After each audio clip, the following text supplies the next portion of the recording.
Ladies and gentlemen, boys and girls, children of all ages, welcome to the Four Quarter Show. I am one of your hosts, Mello.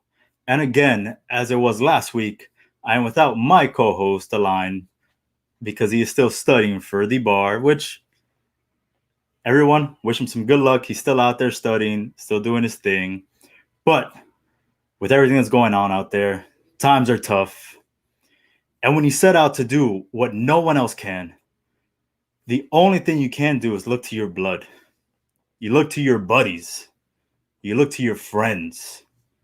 And with this special Too Sweet edition, you look to the click. Introducing first, we have, they call him Mr. Vinnie Mac. He is the boss. He's the one we go to when we have problems. None other than Steve Faraci. What's up, everybody? How's it going? Mello, how's it hanging? Doing great, boss. I think this is my first ever appearance on this show. Or did I join the show for a few seconds at one time? No, this is it. This is the first This is time. it. My debut, baby. The debut. Following the boss, we have none other than Mr. Tim Savage Tabala. You Nice. got Lust Hogan. What's up, fellas? What's going on? Lust in your eyes. I'm very excited. Very, very excited. I don't have to be the host today. Me too. That's what I'm excited about. What's up, guys? What's going on? Man? Chilling, man. Chilling. Everything good with you fellas? Yeah, I'm on vacation this week, so I'm bored to death, but I'm pumped. I'm ready to go. No complaints here, besides the obvious. But let's move past that. Nice. Well, for everyone joining the Four Quarter Show for the first time ever, I'll go through what it is. The Four Quarter Show has 4 quarters, as is the name. Each quarter is 12 minutes. We talk about a certain topic in each 12 minutes. After that, we move on. We have a halftime that normally we have a sort of a wager. Today it's going to be a little bit different. And then we have an overtime where we just shoot the shit, basically. No, not trying to steal that other show. Exactly. Gentlemen, anything you guys want to say before we get started? No. Nah, man, I'm pumped. Let's I'm do just this pumped. thing. I'm ready to go. I'm ready to get my energy out there. I've been stuck in the house all day. I'm ready. All right, so today is the Four Quarter Show Too Sweet edition. I decided, let's steer away from, topics that are going on. Everyone knows the NBA playoffs are out there. We got NFL stuff going on as well as MLB things. But I kind of wanted to make it a little bit of fun show, a little bit of a Too Sweet show. So we're all going to do our Mount Rushmore of shows. So with quarter number 1, we're going to talk about our own personal NBA Mount Rushmore. So not who's the best. So I'll just give you an example. Not any Will Chamberlains, at least on my book. Even though he is great, I never saw the gentleman play. So I just feel like I can't put him on there. So we're going to start that off. I'm going to put the timer on in 3, 2, 1. So guys, we're doing NBA Mount Rushmore first. I'll let the boss start it off. You want to give us all 4 or just one at a time? Your show, your rules. I think we should go one at a time, though. Go one at a time, then. I'm a little nervous. There's a timer. I know there was a timer. There's a timer. Yeah. 12 minutes on the clock. It's like 20. It's like 24 all of a sudden.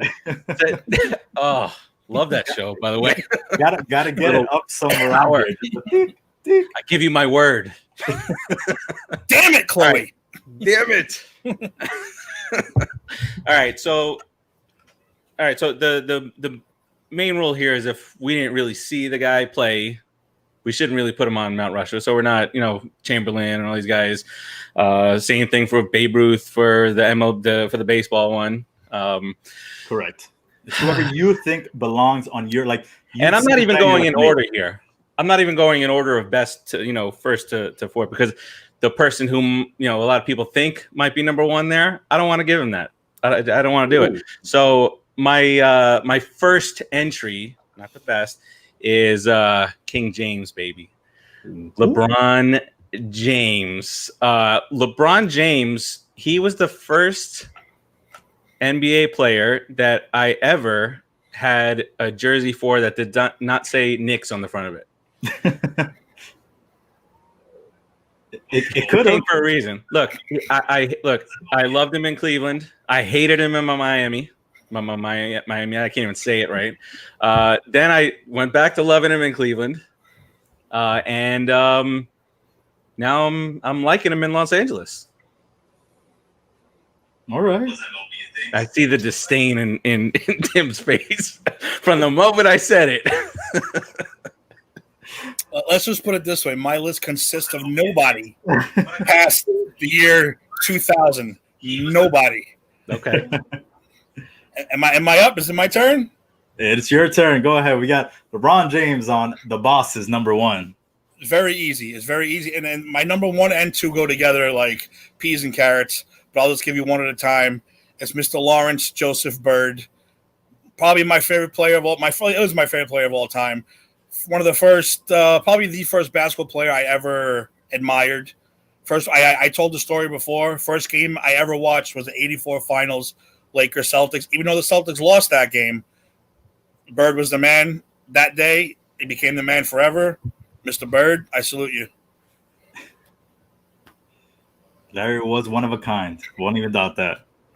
So my number one, I'm going to go with what I thought the boss was going to go with first. And I'm going to go with none other than the Last Dance himself, Michael Jordan. The real Space Jam. None of this nonsense throw up uniform that we got going on.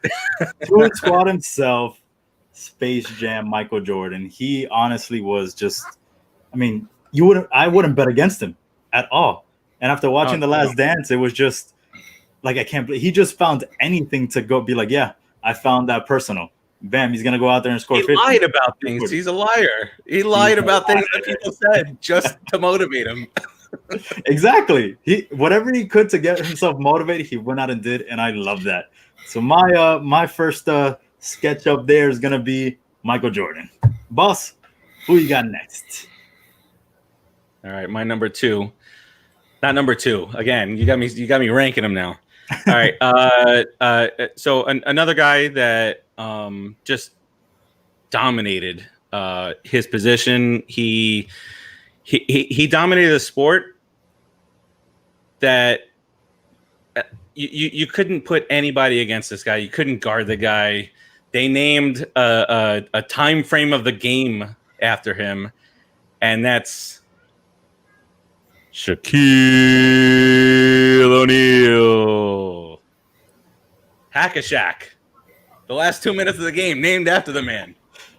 But he was insane. He was insane to watch. God, I remember having he to would deal take with the that hardest of fouls and barely move. And for that reason, there were a lot of times where he didn't get the call because he didn't move. Because he was a beast. It was sad to see him in Cleveland and Boston towards the tail end when he was like huffing and puffing down there. Phoenix? Big Cactus? He played for everybody. But when he played for Los Angeles and he was with Kobe, and then when down here with the Heat, he was just godlike. And on top of that, he had so much fun playing the game. Go up for an alley-oop, and he'd be laughing and shimmying and shaking down to the end of the court. So Shaquille, we might need a bigger rock to carve him into, but he's on there, baby. I can't argue. I won't argue with that one. For me, like I said, the first two guys go together like peas and carrots. And if you would have asked me 25 years ago, I never would have said this man's name. I never even would have put him in the same category with Mr. Bird. But you got to do it now. I've matured. I've understand what the game was. They saved the NBA in the 1980s, and that is Mr. Irvin Magic Johnson. What can you say about it? Even Larry Bird said he was the greatest he ever saw at that time. Look, I just happened to stumble across this today from 1989 or something.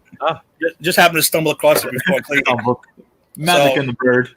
Magic and the Bird. Well, I would say Bird and Magic, but that's neither here or there. I mean, you watch what that dude does now. I was watching that Dream Team thing. He made those guys look like fools with his freaking fake passes and all that stuff. Phenomenal player and an all-around good dude. You know, back in the day, I wouldn't spit on him if he was on fire. But, you know, you mature. You get older. You appreciate the game more. And I'd put him up on my Mount Rushmore. Yeah, I just say that one of my favorite moments from Magic when he came back after the whole HIV thing, and he showed that he still had it with a fake pass that had the entire. I don't remember who they played. He went like this, swerved to the right, and he had the whole team look to the left, and it was just like, okay, Magic is back. You know, all the guys got comfortable playing back in the day because you know that was a little situation back then. But he just showed that he still had it, and that not that was his greatest game or greatest no look pass, but it just showed that he still had it. Completely agree. Magic was special, man. Just what he did, and as a point guard, he was what 6'7"? I thought it was Magic. I'm not even sure. 6'6", I think. He wasn't your normal, typical point guard. You know, he could have played all 5 positions, and at one point he did. You know, that's what made him so special. In that finals game against Houston, he played all 5, and they won. Exactly. Without Kareem. Yeah. So to me, I'm going. My next pick for my Mount Rushmore is none other than I'm going to go another Laker. And R.I.P. Kobe Bryant. Kobe was just another Michael Jordan type player that he wasn't going to give up on you. He was going to go out there and give his 100. And I mean, growing up, if I was shooting a piece of paper into a trash can, even if I didn't make it, you were still saying Kobe. That to me, I grew up with that. And, you know, I won't say that at the beginning of the year that didn't hit me hard. I didn't want to believe that it was true. And it did. Like, I was like, man, he definitely was, I want to say, really like my Michael Jordan growing up. You know, I remember seeing Kobe from the start to the end, and he even did more after that. Like his second part of his life was going to be just as good. He had an Oscar already 1 year after he retired. So who knows what else he would have done after that.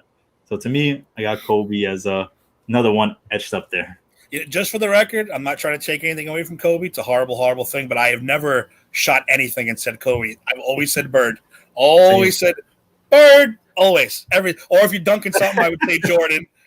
Or if you're dunking something hard, you say Shaq. Or you make a super pass, you say Magic. Everyone nowadays saying Curry, and I'm like, what? But you know, it's the next generation. It's the next generation, so I get it. You had your Kobe, I get it, but I've never said Kobe. I always say Bird. So just for the record, I've never said Kobe either. I don't think I've ever done that and said anybody but a Nick. So I'd be like, boom, Patrick Ewing. So you missed a lot then, Steve. You missed a lot. Allen Houston. Just Dave Allen Houston. There's just garbage all over. Just garbage all over the floor with Steve shooting. Miss one finger roll. Jeez, papers all over around the trash can. Like, who made this mess? Oh, it must have been Steve. Miss one finger roll to end a series, and geez. That's right. Is this me up? I am up. This is getting a little weird because this is my third entry and my third Laker. And it's what's going on? Third guy who played for the Lakers. So LeBron, Shaq, and now I'm tossing Magic in the mix.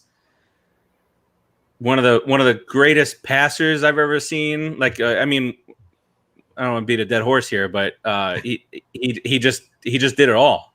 You know, and some of the things like Tim, like what you were saying with the Dream Team, and some of the funny moments when he was talking about the Dream Team, and then he was talking smack to Jordan, and then all of a sudden Jordan's like, even though it was a scrimmage game between the friendlies, Jordan just took over the game, the big bubble and everything.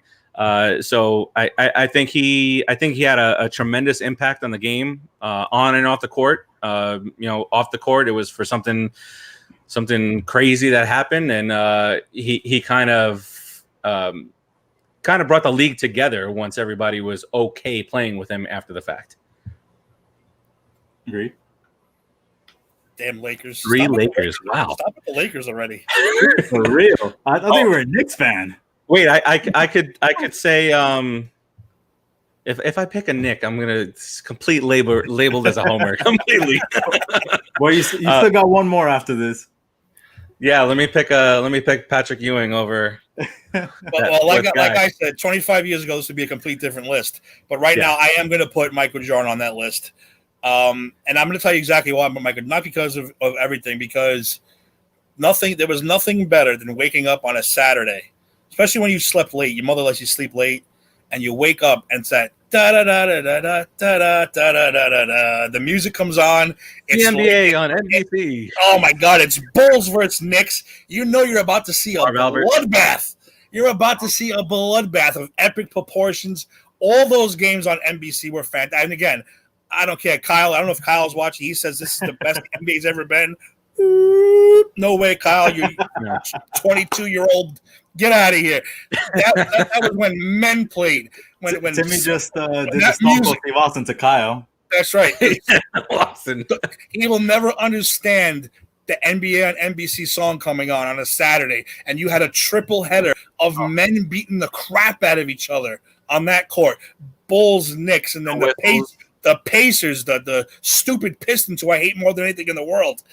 That was it. And Jordan was pretty much the epicenter of that whole time period. And of course, I don't have to go through his stats. I don't have to go through his accomplishments. I would definitely put him on the Mount Rushmore. I hate him. So quarter one finished, but we're gonna finish this just because we got to get the Mount Rushmore out there. So my number 3, well, I guess the third person I'd put up there, someone that's already been mentioned, and it is none other than Shaquille O'Neal. Whether with the Magic, whether with the Lakers, with the Heat, whatever you want to say, he was a presence, and it's unlike anything I ever witnessed. Again, I never saw Wilt, no matter what, whether he scored 100 or not. I didn't see it. I didn't see Kareem Abdul-Jabbar. What I see, Vlade Divac. Shaq was unstoppable. What he was doing on his MVP years, putting up 30 and 15, it was just unheard of. And to this day, I feel like there's not another player that you can, after Shaq, that you can compare him to. The one that I thought would have got there would have been Boogie Cousins, but he's just been so injury prone that there's no comparison. Shaq was a presence like no other. You got the ball down to him in the paint, and it was going in, whether it was a dunk, a hook, whatever it was going in, and there was nothing you could do about it. So Shaq is my number 3. Boss. And he crossed over. He crossed MJ over during practice. He did. You guys saw that. And Shaq has even hit a couple threes, and he, at least when he was here with Miami, he when he had to, at least in that finals, he made the free throws when he had to. When he had to make a free throw, he made it. No question about it. You know what's funny is that you mentioned him on the Magic. I don't even think about him on the Magic anymore. I think with because even with Penny, because nothing ever happened. I mean, they went to the finals. They went to the finals. The Knicks went to the finals twice. We went to the finals with Marcus Camby. But before we get started, I'm gonna get some comments out here. We got a first one from Eric Rodriguez saying Will Chamberlain, 100 points changed the game, underrated because he was ahead of his time, which completely agreed. He was. No one else. Besides Kobe, has come close, and 19 points away from 100. That's how dominant you must have been. But I don't know about this next comment. We got saying that David Robinson, and same thing from Eric. David Robinson and Tim Duncan were better than Shaq, and together, like morphed into one player. I don't know. The big fundamental was great. Duncan, yeah. Give him that. Duncan was good. And actually, that tandem is who we had to play in the 2000 finals with Marcus Camby. We had like the shortest, the Sprewell, Houston, all these guys, and we had to play those dudes. just wasn't fair. So, but I mean, like I said, I mean, I wouldn't say that Duncan and Robinson were better than Shaq, because I mean, Duncan was good fundamentally. Like, he wasn't a flashy player like Shaq was, but he was still good. He was reliable, and it's kind of like what you want. You would build something around that, and they did. I mean, Pop did what he had to do, and nothing else to say about that. Yeah. Boss, let's go with your last person on your Mount Rushmore. Michael Jordan. All right, let's move on. Enough said. Enough said. No, I mean, I don't know what else to say about Jordan. I hated him with a passion growing up because he beat my Knicks up. And what I think what was worse was that he would the Knicks would be in every game. It was never a blowout. Maybe towards the end, but it was always, and I've been saying this since I'm like 10 years old. It's the Jordan switch. Everything's going fine. Ewan's hitting a shot. Starks is dunking. Chris Childs later on and whatnot. Freaking Charles Smith. But you'd be hanging with Jordan, and then the switch gets flipped, and it's Jordan time, and you just can't do anything about it. Doesn't matter who you put on him. You double team him, he's passing it out. You dare guard him one-on-one, and he's taking it every time. So I was the happiest guy in the country when he went to go play baseball, and the most pissed off when he came out back. Come on, man, get out of here. Yeah, but you guys the Knicks got themselves by the Pacers every single time. No, not every time. That if people forget that the Reggie Miller, 83 points in 2 seconds, the Knicks won that series. So even though the big issue was the finger roll, dunk the ball, Patrick. Dunk the ball. You're 8,000 feet tall. Or just drop it in like tears, like Yeah. just like boop, but not like finger roll it. That would have been sweet if it went in though. As a non-Nick lover, that was one of the greatest moments for me ever. But and I'm sorry, Farachi, but my last guy, it was either going to be Shaq or this guy. And since we already said Shaq a lot, it is Reggie Miller. Sorry to tell you, it is Reggie. I love, and it wasn't just the Knicks. It wasn't just the Knicks. I like the fact that dude could shoot. He'd tell you he's going to shoot it, then he'll shoot it in your face, and then he'll tell you again, "I just shot that in your face." He didn't let it go. He didn't let it go. He made sure you knew, your mother knew. He'd call your brother up and say, "I shot the ball in your brother's face because he sucks." Hang the phone up. Reggie Miller, let Spike Lee know. Exactly. That's Spike Lee know. That was perfect. He made a whole documentary about that, so that's what great about it. He never pushed off or anything. He never threw a guy to the ground. And let's not get into today, men. That was a men's game back then. Yes, men's game. From behind, it's like Ric Flair with the brass knuckles. He didn't even push off. The guy fell down. that doesn't make up for the horrible bad pass. The passing that doesn't make up for that. But yeah, I loved watching Reggie play. I thought he was fantastic. I'd definitely put him on my list. Did my agent agree for me to come on the show? You can cancel the show right now, boss. You can cancel the show right now. Right. You can cancel. You can shut it down. Four quarters is done. Last quarter. You're fired. You're fired. All right, so my last one, and although the boss didn't go, before I go, Tim, what is your favorite basketball team? I feel like I don't know that. I am a Boston Celtics fan because that's how I grew up. So you're a Yankee fan, a Giants fan, but somehow you're a Celtics fan? Look, it's not my fault. Blame my father. Because he grew up in the 60s with that team, with the team when they won, 9 out of 10 years, and he stuck with them. And, John Havlicek, and all I heard about was Havlicek and Russell and this and that. And then Bird comes along, and Bird is the savior of all. Like I told you, the first game I ever watched, he told me, watch this game tonight. I watched the 84 finals. That's it. I was hooked. I don't believe in switching teams under any circumstances. So I'm stuck for the rest of my life. What do you want me to do? I try not to say Boston. I say Celtics. Yeah. Yeah, you don't want to say that too loud. You like the Boston Very Celtics? good. Oh, I like the Celtics. I don't know where they're from. Maybe they're like Maine or Rhode Island. I don't know. New England. Just call them the New England. Yeah. Somewhere in the Northeast. Yeah, I'm good with that alone. But yeah, it's hard. It's hard. But yeah, that's who I am. All right, so that makes sense about the Celtics folks you picked. So my last addition to my Mount Rushmore is none other than my hometown hero, Wade County. Go Wade. Exactly. This PA thing. From Robinson, Illinois. To me, man, he just changed basketball entirely for Miami. And I know we had Zoe, we had Tim Hardaway, we had Ronnie Cycler, all these guys, but D-Wade put basketball on the map for us. And Jamal Mashburn. Yeah, but the Knicks always were somehow getting the last shot up against us. And Mashburn passed it to Witherspoon. he wasn't clutch enough to take that shot. So D-Wade changed the culture around here.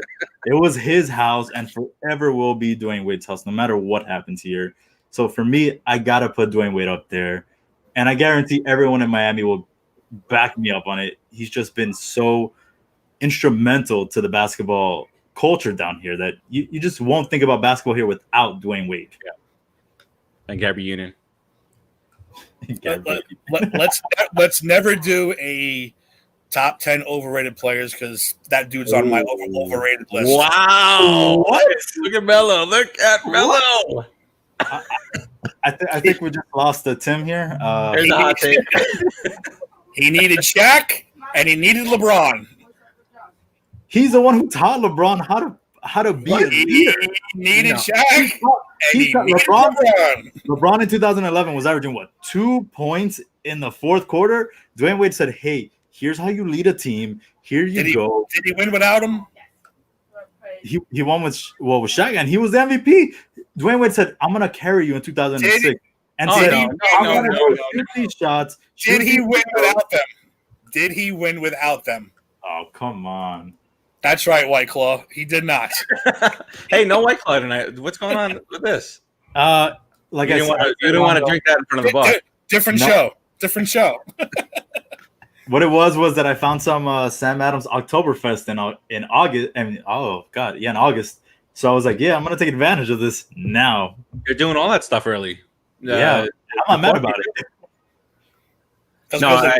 Because COVID's coming back, then we're all going to be locked up again. So they're bringing all the fall stuff out now.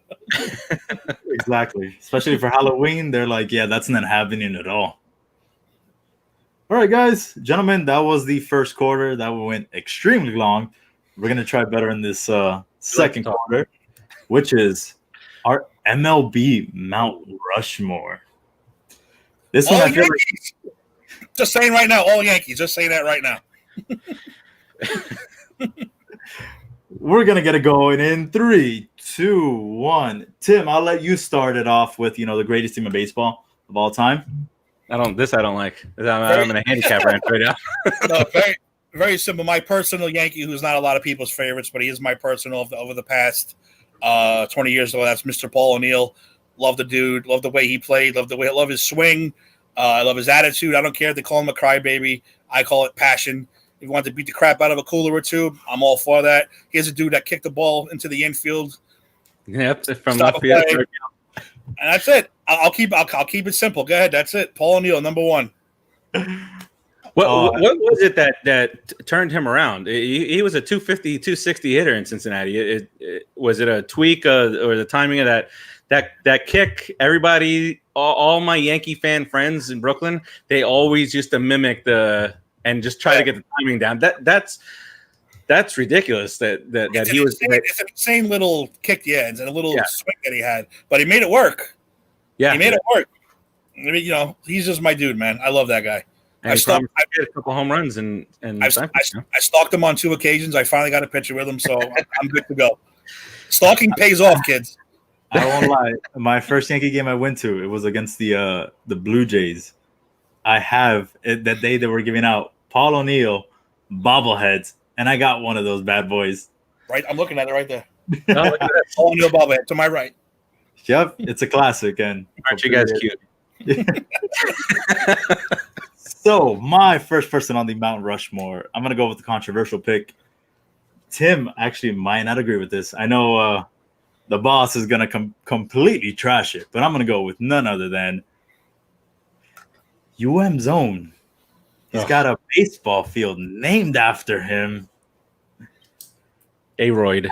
Alex Rodriguez. The man who brought us a title in 2009 single-handedly. I don't care what anybody says. We were out of him and CC were we got Civil War. Civil War.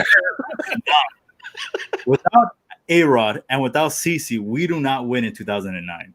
And as much as I love Matsui, I feel like overall, A-Rod was the MVP of that playoff push in general.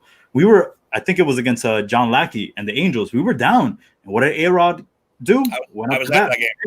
I was at that game. And he brought us back. In the I snow. feel like exactly. A-Rod was fundamental to that championship, and people want to trash him. Like A-Rod throughout his whole career was great. You say whatever you want, steroids, whatever. Everyone was doing it. To me, he did what everyone else was doing. He succeeded and surpassed them. So I'm putting A-Rod here no matter what. He's a first ballot for me, Hall of Famer. And he's dating J-Lo. That right there, winner. He is a winner. And he's about to become the Mets' new owner. Stop it. The Wilpons are going to screw us to the very end. They hate the Steve Cohen guy for whatever reason. I don't know. All right, I'm going to go not going with the Yankee. I am going to go with one of A-Rod's teammates over his steroid-laden career. And kind of like with basketball, this is the first guy outside of my favorite team that I didn't get a jersey, but he was the guy that I really like to watch play, and that's Ken Griffey Jr. He made it look so easy out there. The Spider-Man catch against the Yankees, just the swing. The swing was like smooth as silk, easy swing, and he'd hit the ball to left field. The back-to-back shot that he hit with his dad. If not for the injuries for Griffey, especially when he went to the Reds, I don't even know how many home runs this guy would have hit. 800 more. Because he was just so consistent and batting average, driving in runs with that amazing late 90s Seattle team with Buhner and Griffey and Aroyd. His A-Rod at the time. Randy Johnson. Yeah, that was a damn good team that did not win anything. I agree with you, man. His swing was, like what you said, so smooth that so many people try to emulate it, and it's just, man, nothing comes close to it. The backwards hat on, taking batting practice, and of course the Mets screwed potentially getting Ken Griffey Jr. In a Met jersey. They screwed that up. So I'll agree with you, but he's a bit of a crybaby too. So he can just shut up about his childhood trauma at the hands of George Steinbrenner, big baby. But you know what? I did forget that he was involved in the Sosa McGuire thing up until the end. I forgot about that. Yeah. So I watched that special. I was like, oh, you're right. Griffey was the third guy up there for a while. Yep. No, I can't. You can't take away what that guy did. I think you're right. His swing was one of the best swings I've ever seen. But he's a bit of a crybaby. So screw him. All right, so what you got? All right, we'll move it along. Very simple. Watch his whole career. He is now part of the Miami Marlins organization. He is Mr. Derek Sanderson Jeter. You're talking about liking a guy from day one. Literally, you like the kid from day one. Day one to day, whatever hell he ended his career in. He was a quintessential Yankee. He was awesome. He never got in trouble. Never, he went out with the ladies. But who doesn't go out with the ladies? You're a single baseball. Get baskets, baby. In New York. I mean, come on. His list of women alone puts him in the Hall of Fame, for Christ's sake. So yes. I was so jealous of him when he was dating Mariah Carey. Mariah, Mila, all those girls he had, and now his wife is like even beats them all. So yeah, Derek Jeter. I can't say. I said I watched his whole career, and that's something you don't get to say very often. You watch someone's whole career and see a Hall of Fame career, and I was so happy that I could say I saw him play many times in person also. Real quick on this, you talked about switching teams when you were talking about the Celtics, and so my sister, she used to like the Mets, and it was all because of Kevin Elster, and then here comes Derek Jeter with the glistening smile, and then she got the Yankee hat, she got the Yankee sweatshirt. I'm like, what's going on here? How old is she? No, you can switch. You can switch up to a certain age. Okay, I honestly switched baseball when I was a kid. I told that story already. I did switch because my father had me brainwashed as a Dodgers fan as a kid. Yep. But the Dodgers were never on TV in New York unless they were playing the Mets. There was no interleague, so I couldn't see them. So what age did you switch? That's awesome. I was young. I told you it was a rain delay, and they played the 77 World Series followed by the 78 World Series. And I'm like, Jesus, these guys are freaking good. Especially Greg Nettles. I fell in love with Greg Nettles during that thing. Okay. And then like you heard all the names, and then you realize they all played for the same organization. You're like, wait a minute, Ruth DiMaggio, he's all for the same team? Really? And then that was it. I got hooked, and that was the end of that. I broke my father's heart. Every time he had a drink, he would say, I have to use the F word. This is exactly what he would say. Get a few drinks in him, he would say, fucking Yankee fan. And I'd be like, look, I pay tribute. See? Yes. To my pops. Oh, that's awesome. I love that. That tattoo is dope. That's awesome. I like that. That's the first time I've ever seen that. Yeah. My dad was a Yankee fan also. But he never gave me crap about rooting for the Mets. But we used to have this thing where if the Mets and Yankees were on at the same time, and we'd be in different rooms watching the game, obviously, and the Mets would, somebody who had a 2-run, Strawberry hits a home run, and I'm clapping it up in there, and then my dad would clap even louder if the Yankees scored in their game. So my mom would be like clapping and clapping. That's great. That's awesome. Very cool times. So my next pick, I'm going to go 2 and 3 just because my second one, I'm going to feed off of Tim's. And it is going to be DJ.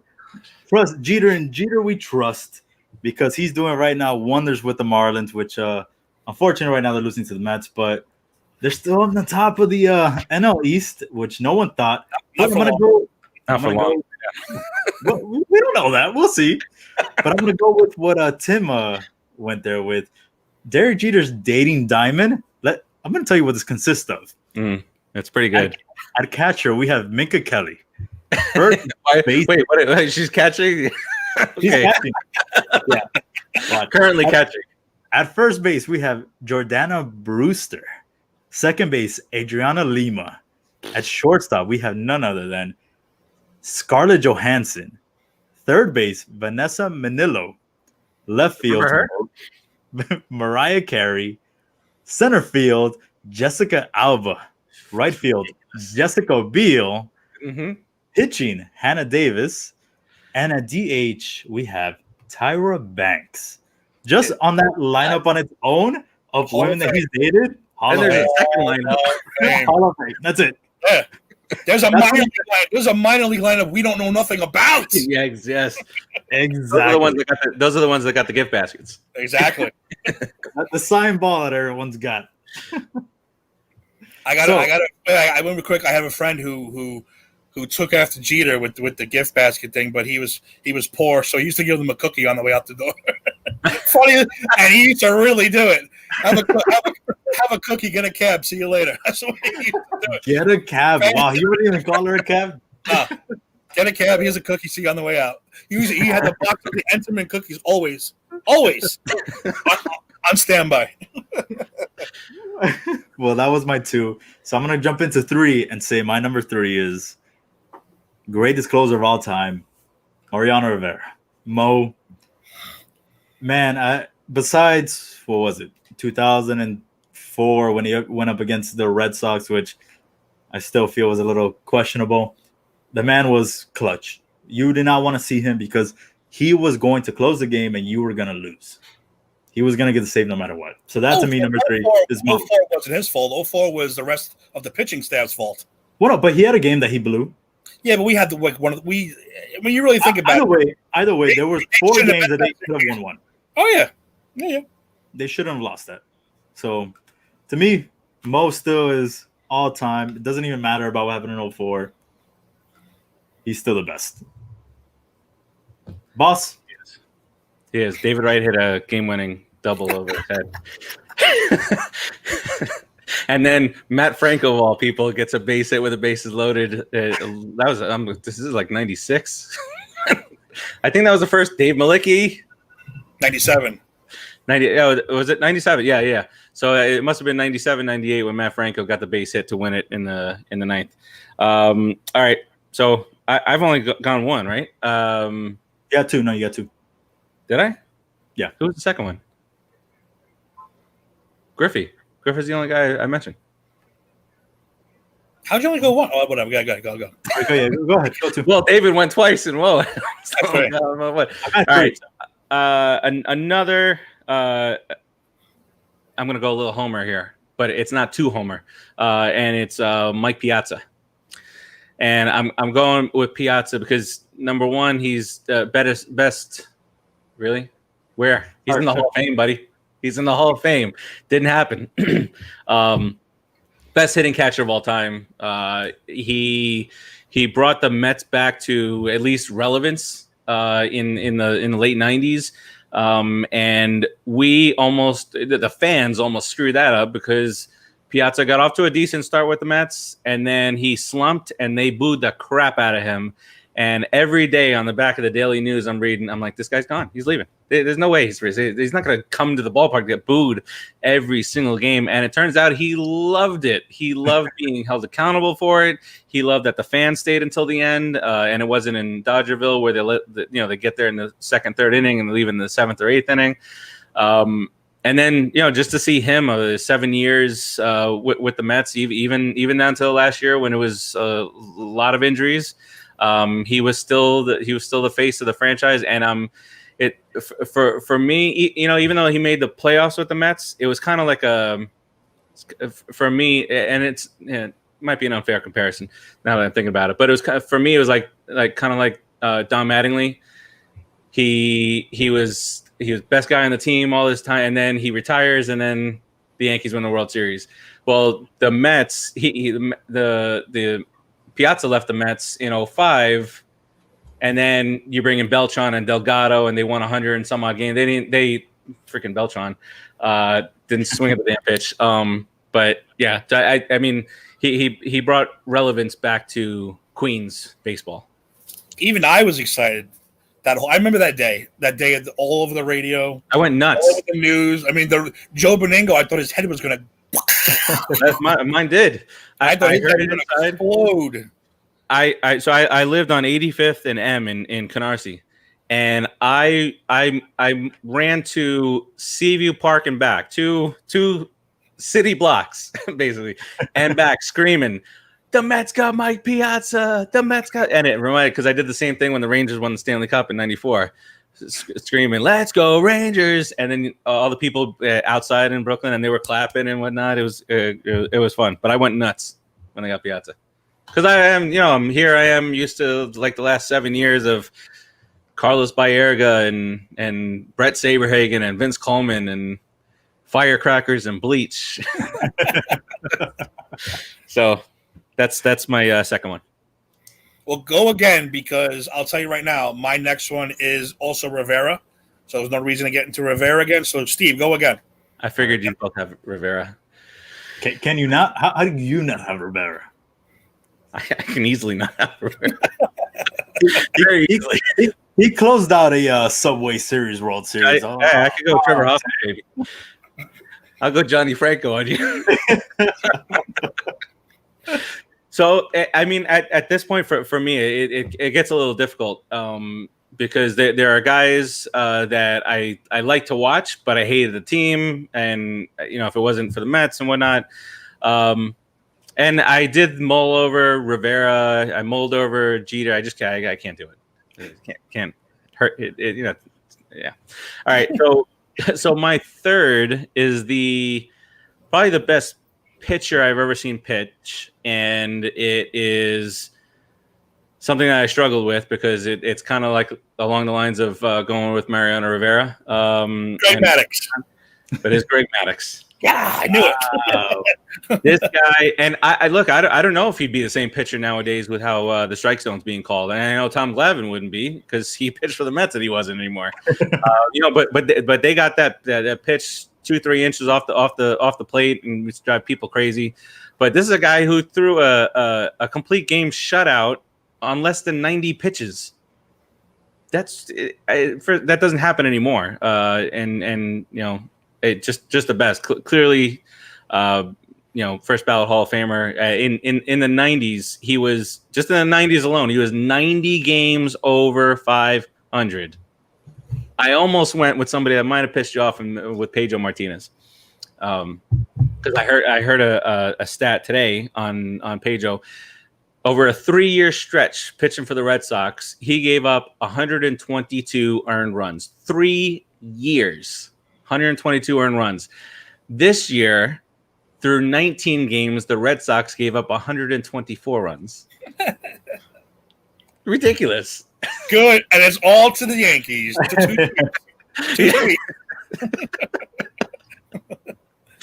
So my favorite Greg Maddux meme right now is one that says, I paid Greg Maddux to paint my house, but all he did was paint the corners. And all the corners the house. I love that meme. That's a fantastic meme. Love it. My last guy, again, I went all Yankees. I could do it on the Yankee list, but I just didn't feel like it. I am going to go sentimental. I am going to go Don Mattingly, simply because he was all we had growing up. He was the man growing up, and like you had your Baergas, and we had our crap too. Just a big pile of crap for a long time. But he was the only constant. He was the only. Unfortunately, he's a bit jinxed, I think. I know some people disagree with me on that, but he retires. They win the World Series. They have a huge run. He comes back to coach. They don't win the World Series. He leaves. They win the freaking World Series again. That's kind of freaking weird when you ask me. But Donnie Baseball, another swing that I absolutely love. That left-handed for the Yankee Stadium is perfect. I remember the shoulder thing. He used to get the shoulder thing going. Yep. So he's my number 4 guy. Love me some Donnie Baseball. He's another guy with if he didn't have the back problems, imagine. Yep. Hell of a first baseman too. He's gonna win a World Series with the Marlins. Just saying. Oh Lord. He's gonna retire and they're gonna win the following year. All right. So my last person. I had a couple, but I really it is tough. I thought of one that just burned in my head, and that is the big unit, Randy Johnson. Killed a bird, bro. Exactly. That's exactly where I was going. Like that moment to me where he's just pitching it and he explodes the pigeon. Like that to me is just always going to be a classic. And he beat the Yankees as much as I hated it, but he still was fundamental. Like he was phenomenal. So Randy Johnson is going to wrap up my final 4, so I don't go all Yankees. Yeah, I'm going to go Jose Altuve, but what is it? I'm kidding. 20 games, 21 strikeouts. I would have left. I would have left. I'm out. I would have threw the headphones and said, "Yep, I'm done." 20 games. So you would have made Tim lose a smile. 20 games, 21 strikeouts. It's a lot harder to guess, right? Than knowing. It's a lot harder. A lot harder. You don't know what's coming, huh? Yep. God, I love it. Yeah, the age flipped up on him too. So I did struggle on the last one, and it was because you're the only one who didn't go all team. You didn't go all team. I'm surprised. No, I could pick a guy from every team except for the Red Sox, but I could literally go every team. But I just felt the Yankees are going to be easier, so I did my 4 Yankees. I could choose a. I don't know if I could choose a Yankee. I could choose a Red Sox. I Pedro. I'll piss on him if I ever met that guy. Mike Lowe, maybe Mike Lowe, some Josh Beckett. I spoke to Mike Lowell for like an hour and a half one day, and it was because I was working at Best Buy at the time, and he came in to do an autograph signing, but it was like the thunderstorms all day long. Nobody was coming up, so I pulled up a chair. We started talking. He said, "I got to be here anyway." Right? So this was after the cancer thing, the cancer scare that he had, and I finished up the conversation. I said, "Third base is looking pretty nice for you at Shea," and he just laughed. Good guy. But Albert Pujols came to mind, and Mariano Rivera came to mind, and in the end, I went Homer again. And it's for somebody who I firmly believe, and not being a homer by saying this, if he would have stayed healthy, he's a Hall of Famer, and that's David Wright. Just all around great player. Played with a freaking broken bone in his back for 40 games, and then sucks that he spinal stenosis, which is just ridiculously painful when you think about what it is. It's the base of your spine shrinking, squeezing your spine. And the guy worked out. He stretched and worked out 3 hours a game just to prepare to play a game. Shut up, Kyle. What do you cut? This is your reminder. What is it? Oh my god! The Orlando Whiskers beat the Milwaukee Garbage. The whole league is garbage. Is he a Lakers fan? Is he a Magic fan? He keeps flip flopping, He's a Laker fan. He used to go when he lived in Vero. He used to go to a lot of Magic games. But hey, let's go Magic. Get Giannis out of the playoffs so he can go join the Knicks next year. As a Heat fan, I won't mind it. I'd rather play the Magic in the second round over the Bucks any day. Let us get that clear. You're rooting for the Magic. Exactly. And this is me. You're All right, guys, we've come to everyone's favorite time, halftime. Normally we do a wager bet, but we didn't today. Today we're gonna do a little bit more of a fun, serious topic, and that is coronavirus. I'm gonna let the boss take this one over because it was his idea. Well, yeah, for months we've been wondering how sports are going to come back. Like all this stuff, people are dying all over the place, and we're in the corner like we want sports, and so I don't know about you guys, but I had this vision in my head of how baseball is going to go, how the NFL, basketball, and hockey, and then baseball started back first of all of the major 4 sports in this country, and the Marlins did what they did. They screwed it up. The Cardinals then did it. Now the Indians, and people are talking about, they should cancel baseball because it's dangerous and this and that. And no, the rules were, protocols were put in place. Every team has 60 players. 60 players.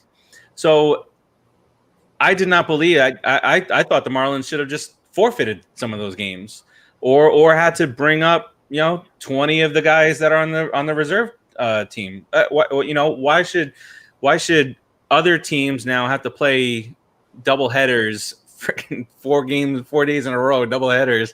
Because the Marlins screwed up. And then the Cardinals did it. Cardinals not to the extent of nobody did it as bad as the Marlins.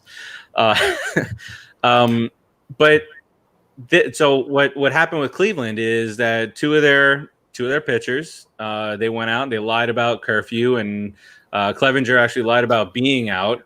And then Clevenger, irresponsible, gets on the plane with the rest of the team, knowing that he's been out and whatnot. But I feel like the Indians did it right. The Indians got the team together in a room, had their veteran guys say, what the hell is wrong with you?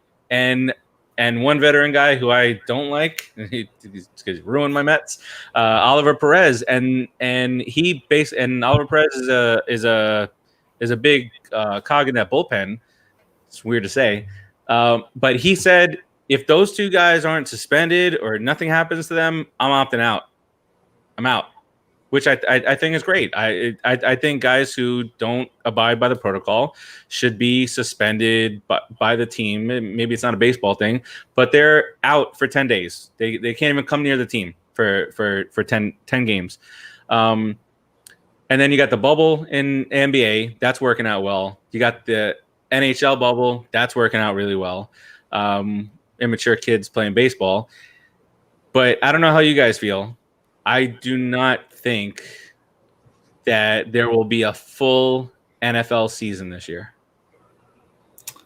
I don't know if there will be. Going to O-line, D-line, breathing on each other, unless they come up with some type of and play. Those are not small guys on the line, and it's down here when the season starts. You're gonna have these big guys out in 90-degree heat here, Tampa, Jacksonville. So I just don't know how it's gonna happen. No, I agree with you. I have no idea how it's gonna happen. Going back to the MLB quickly, I had said how I feel like what happened with the Marlins organization was kind of like everyone's really a young guy. They're mainly a bunch of young guys. So the first opportunity they got to be somewhere other than Miami where there's a ton of restrictions, they said, hey, I'm going to go ahead and take advantage and go here and go there and be with whoever, you know? And they didn't take that seriously, unlike other organizations where either the Mets or the Yankees or Red Sox where, you know, their mentality is, all right, we're here to play the season. We're going to want to try to make the playoffs now that it's 16 teams and try to win. You know, that wasn't their mentality. At least that's what I'm thinking. No, I agree.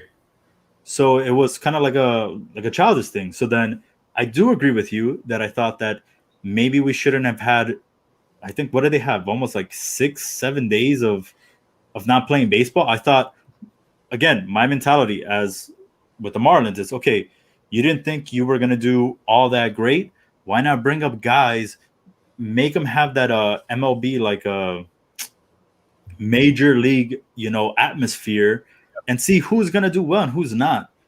I mean, I know some other teams like the Cardinals might not want to, you know, do something like that because they were a team that everyone thought, okay, they're going to make the playoffs. They're going to contend for the World Series. The Marlins, no one thought that. So it'd be like, okay, have a bunch of guys, have your third, fourth, AAA, AA guys come up, try to play against these guys. There's no crowds, so it just gives you a different feel.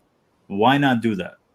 But obviously, you know, they decided to, you know. And then they went and screwed. Then they'll go and play a Philadelphia team, you know, the whole series, and you're just like, oh, Corona, you know, in first base.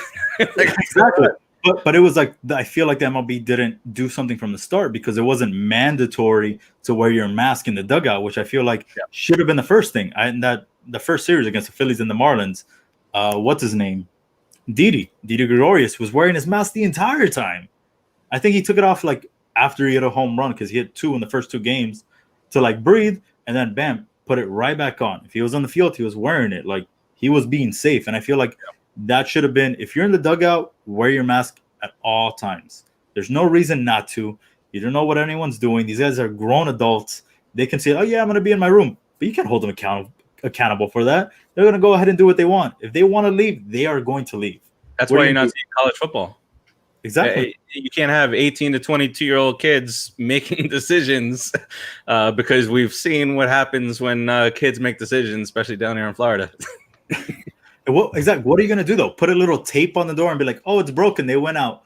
Okay, so what? Are you going to tell me I can't play the next game? Mm-hmm. If I'm a star, like, no, you're not going to do that. So...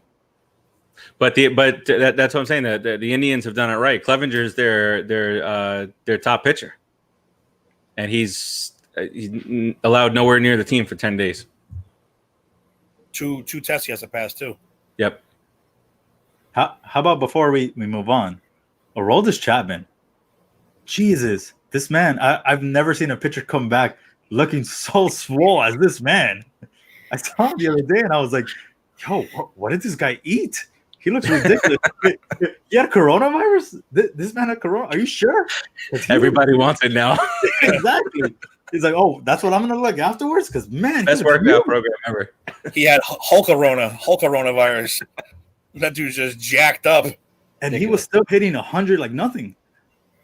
Listen, but real quick, I'll say it real quick. because I'm tired of it. But the worst thing I've ever heard Faraci say was it might not be football, and I almost cried a little bit. I want football. No, you know I want football. I died a little bit inside when he said that, but I do agree. As far as baseball going to punish. You got the Astros for 3 years of cheating. Nothing happened. You think they're gonna do something about this? They're not gonna do nothing about this. It's up to the teams to lay down the law. Manfred's a joke. I mean, he's a freaking joke. Worst commissioner in sports. He is. He's garbage. If you're gonna let the Astros get away with something like that, then basically, I mean, it's like the Wild West to me. I'd pretty much do whatever I wanted and say, you know. I still can't stand. We talked about it on the other show that they don't get punished for 18 or 19. They only get punished for 2017. How is that possible? Yeah. How is that possible? It drives me crazy. But as far as Corona goes, yeah, I just want it to be over. There's not much I can even say about it anymore because it's depressing. It kind of took me out of hockey. It took me out of I couldn't get into it. I couldn't get into the crowd thing. It's hard to watch baseball. It's a little weird. You know what? It's getting a little better.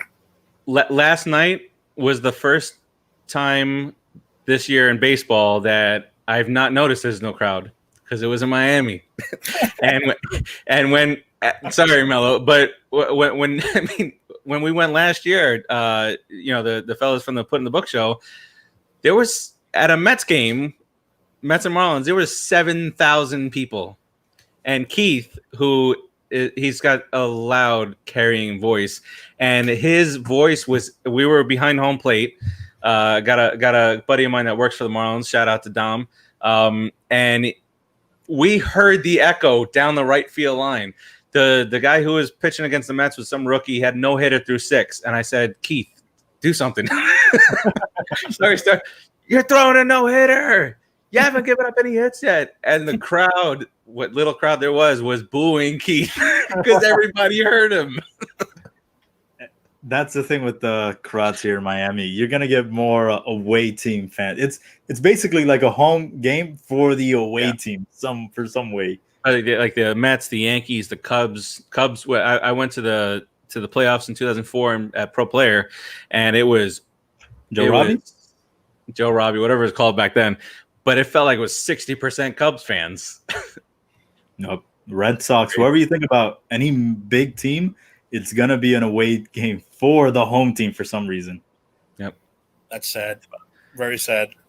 Yup. I mean, I hope Kyle is on the comments again. I see. I mean, this one. Yeah.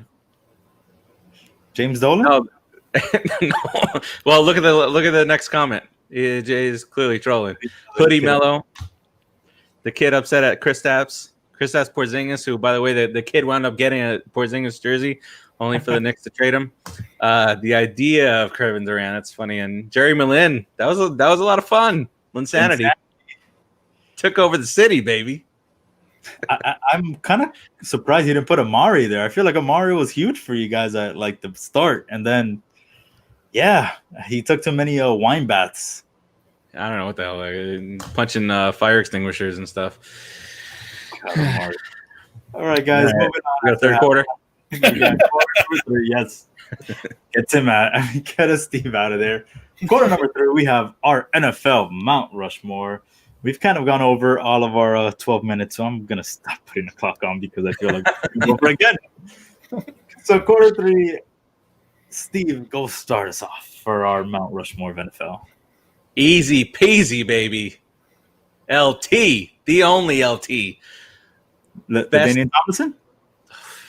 Lawrence Taylor, baby. Don't make me kick you off your own show. LT, the Theismann leg breaking, sacking machine, baby. This guy was a beast, start to finish. No quarterback wanted to come and play the Giants. They wanted no part of it. I don't even know. And he beat Bam Bam Bigelow. So he did at WrestleMania. The forearm, what was it, from the second turnbuckle? Which is ridiculous. Well, are you done? You done, Steve? You good? Yeah. My number 1 is also LT. I'll make it quick. Everything I've done since then has been number 56. He's a dude that literally made the left tackle the number 2 position draft right behind a quarterback because of him. And I don't care anybody says The Blind Side, the movie, is about Lawrence Taylor when you really think about it. So I really don't want to hear anything about this other crap about the Ravens guy, Michael Orr. So, yeah, LT, baby, all the way. Oof. I guess I'm going to keep it Giants, but I'm not going to go LT. I'm going to go with another gentleman who did a lot with just one hand. That is none other than Odell Beckham Jr. I'm sorry. That still gets played till today. Just one hand. He gets it's a pass interference. Just goes back, grabs it with 3 fingers, and it's just iconic. I don't care what he did last year. He had a shitty O-line with not Manzi. Oh my God, look at me. Oh wow, look at that. Yeah, that's how bad I feel like the Browns are.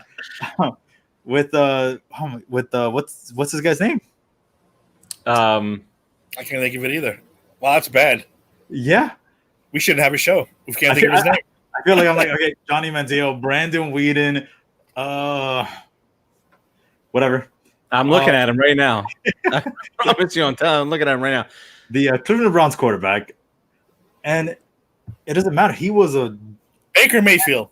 Mayfield. Yes. It doesn't matter what Baker. Baker was trash last year. Odell was still phenomenal when he was here with us.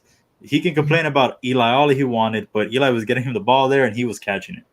Whether it was double covered, even though he did disappear against the Packers, but Odell, to me, what he's done thus far has been great. So I'm going to put him on my Mount Rushmore because I know that he's going to continue that and be better. Fragile. Fragile. Physically and mentally. We know this. All right, I will go next, and I'm going to the West Coast for this next one. And that is one Jeremiah Rice. Best wide receiver I've ever. And I don't even think it's close. He won, Super Bowl MVPs, NFL MVPs, over 20,000 yards. He had the quarterbacks for it. But just in 23,546 receiving yards. That's absurd. And now who knows what happens nowadays, because it's become a very pass heavy league, and guys like Jameis Winston are throwing for 4,500 yards, along with 30 touchdowns and 30 interceptions. But that's how pass heavy the league is now. I like it. I couldn't do it, but I like it.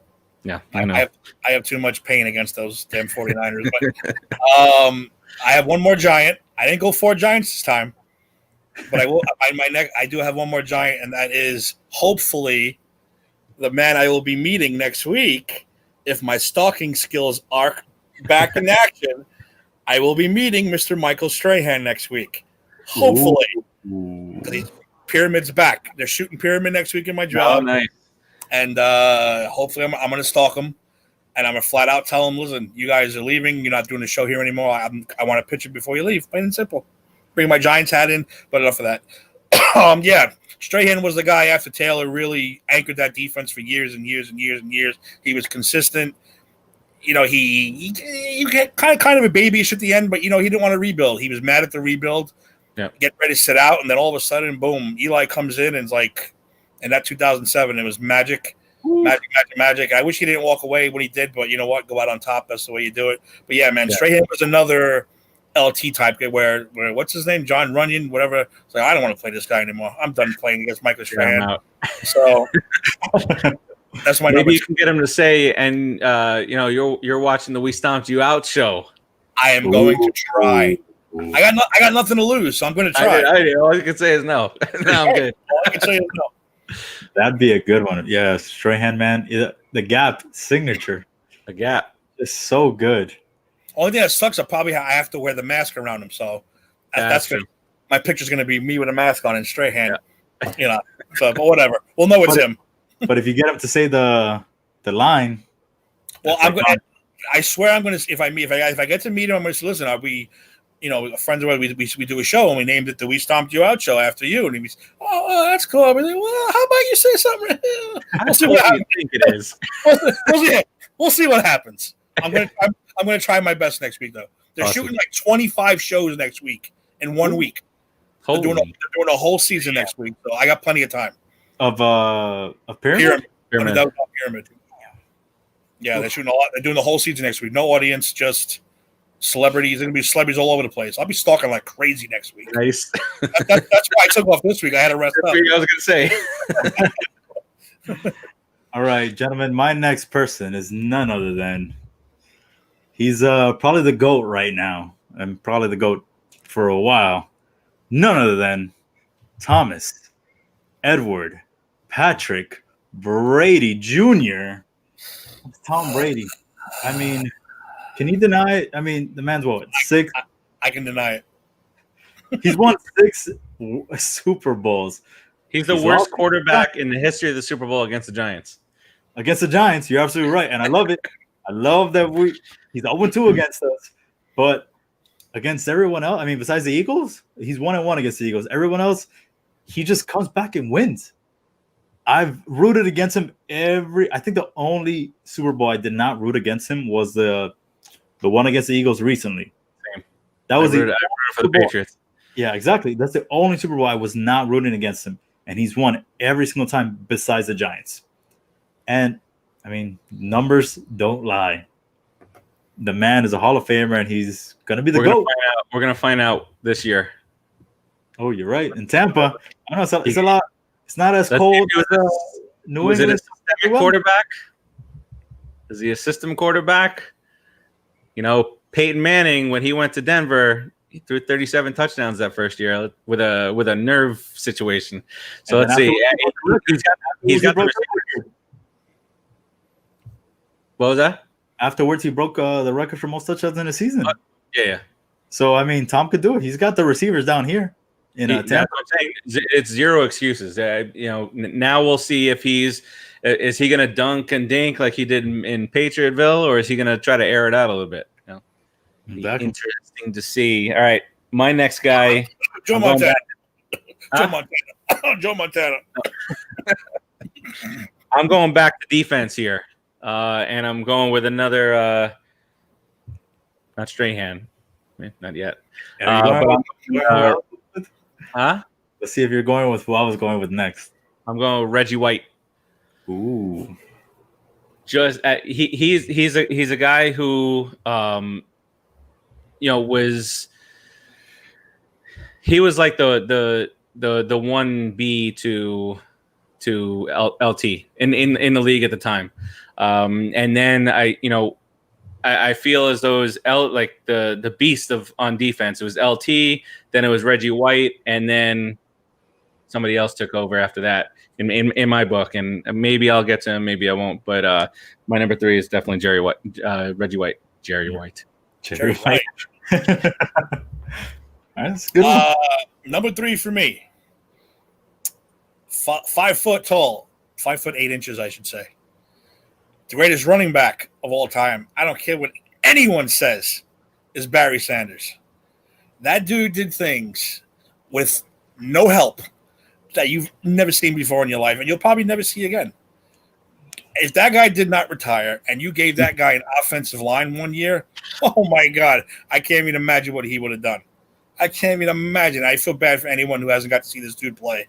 So everyone watching, just go watch the highlight reel of Barry Sanders. It'll blow your freaking mind. Emmitt Smith had 5 massive behemoth giants blocking for him for 5 years. I don't want to hear that crap. Offensive threats on that team? Yeah, exactly.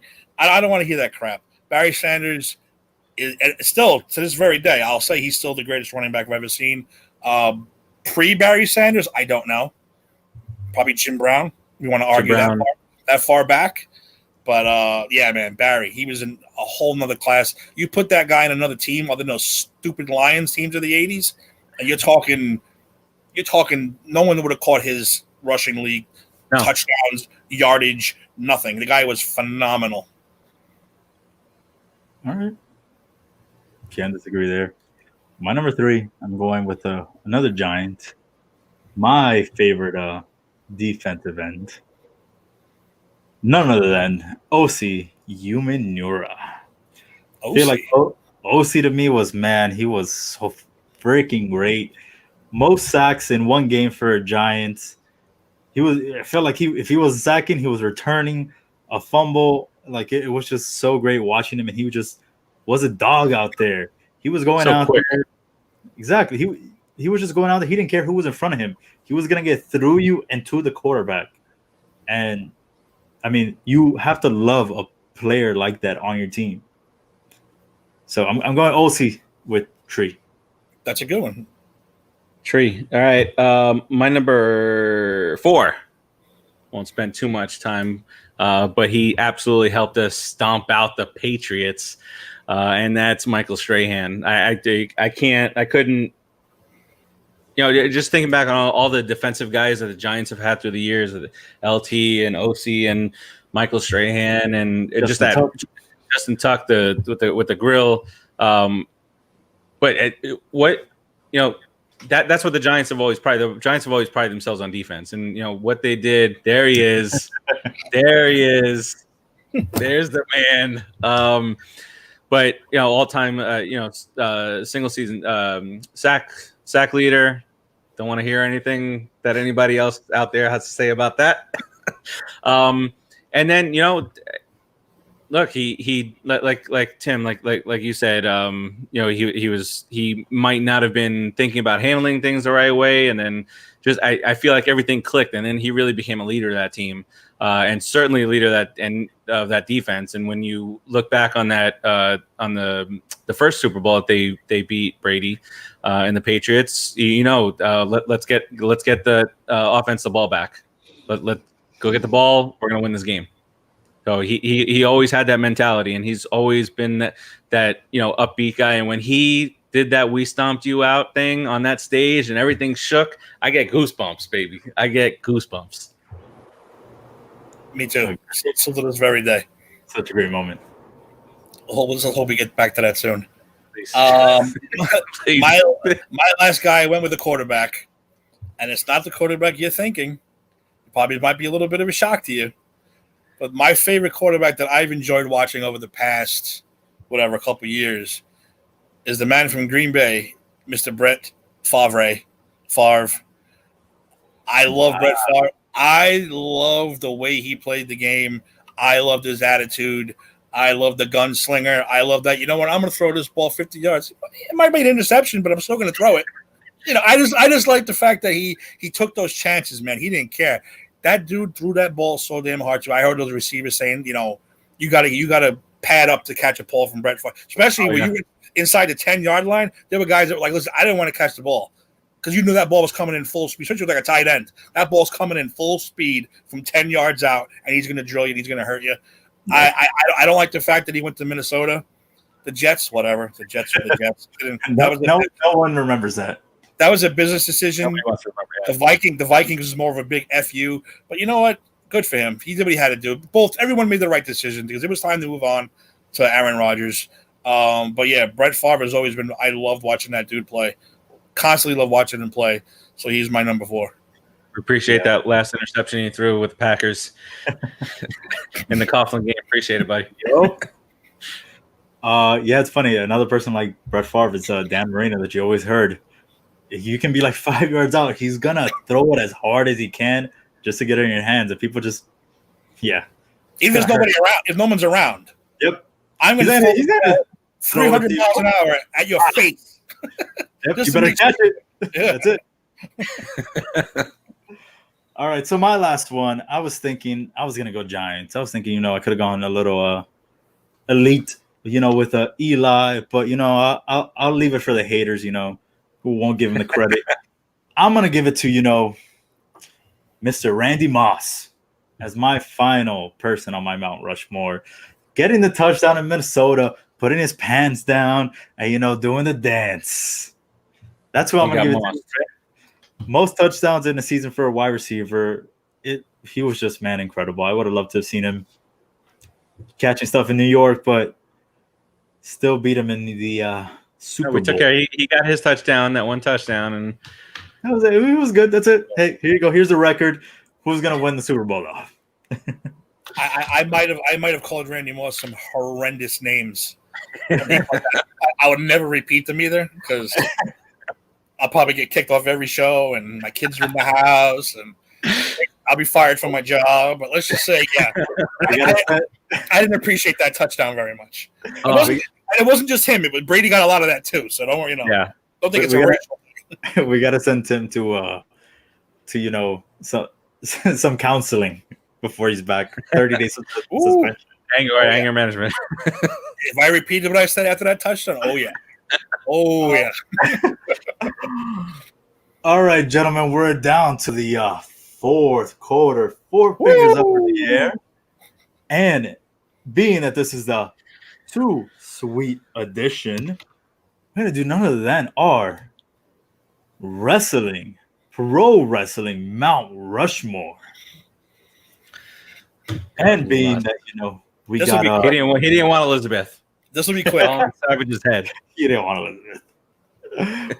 Being that we got Tim here from the Justice Feature, as well as myself, we're going to let Tim start this off. Mr. Savage, who is going to be your first person? That's it. Done. I hope that wasn't a giveaway. We're done. You just said it.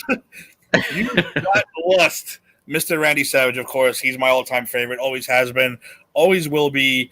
Named a hamster after him. I told that before.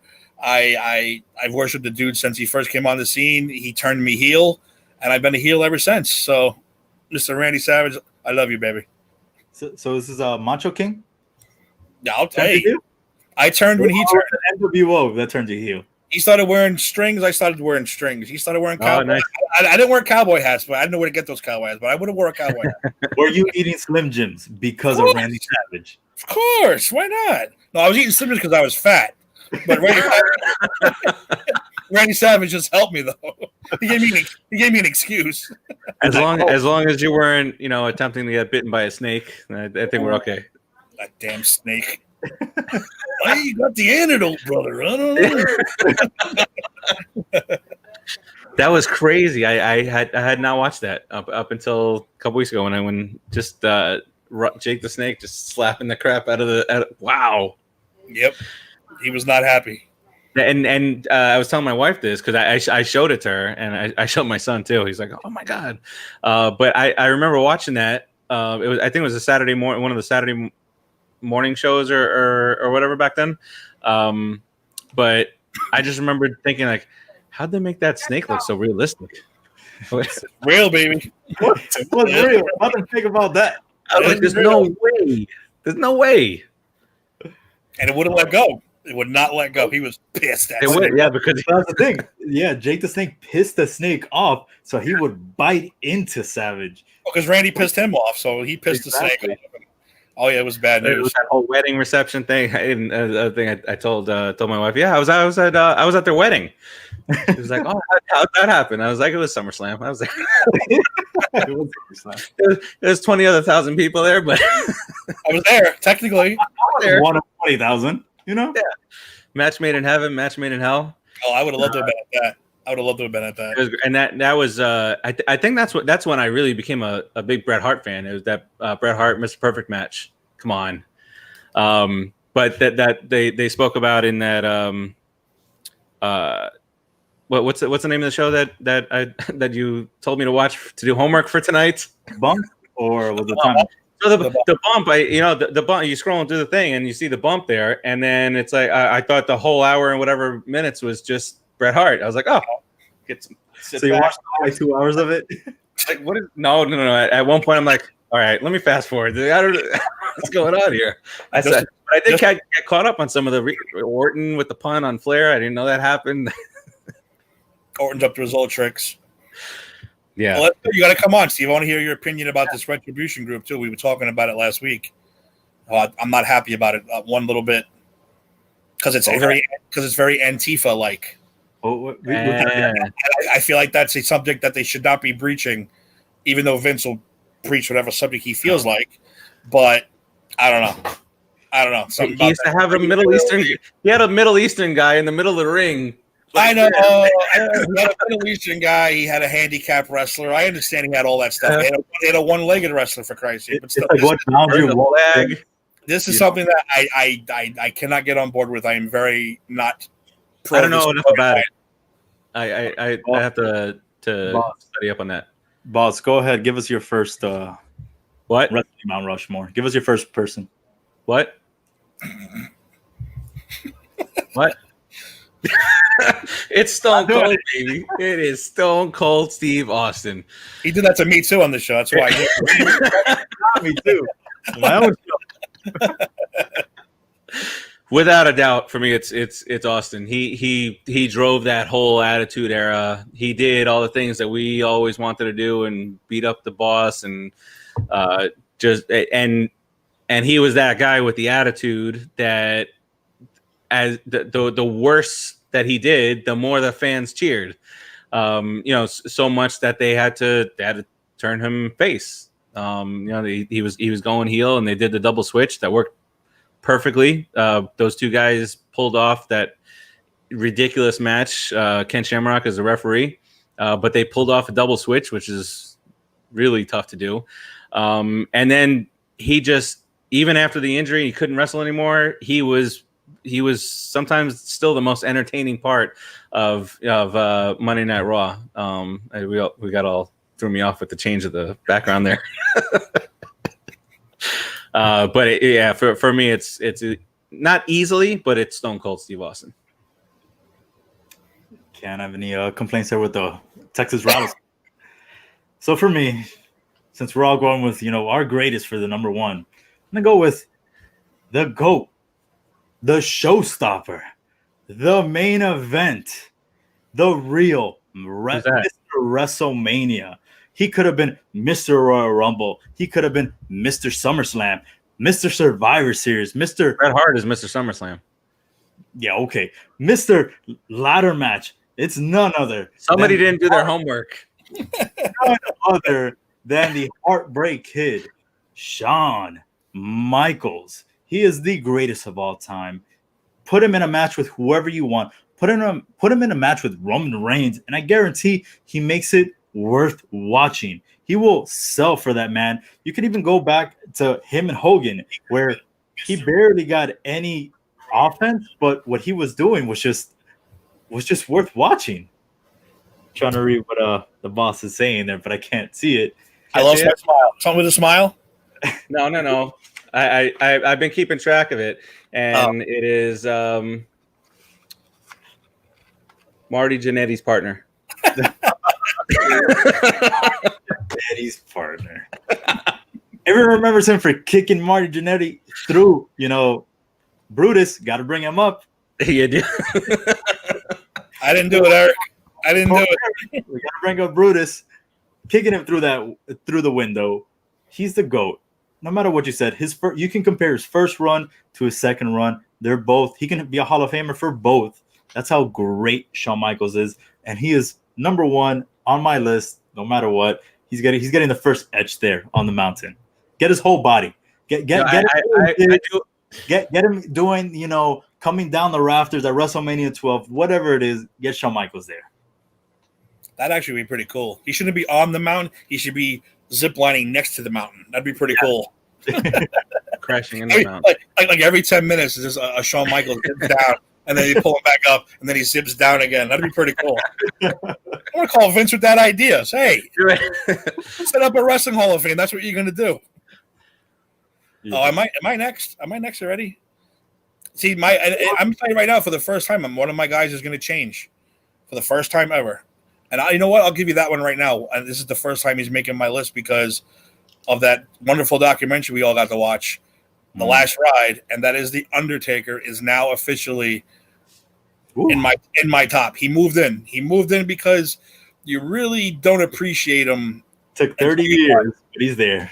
No, he's always been one of the best.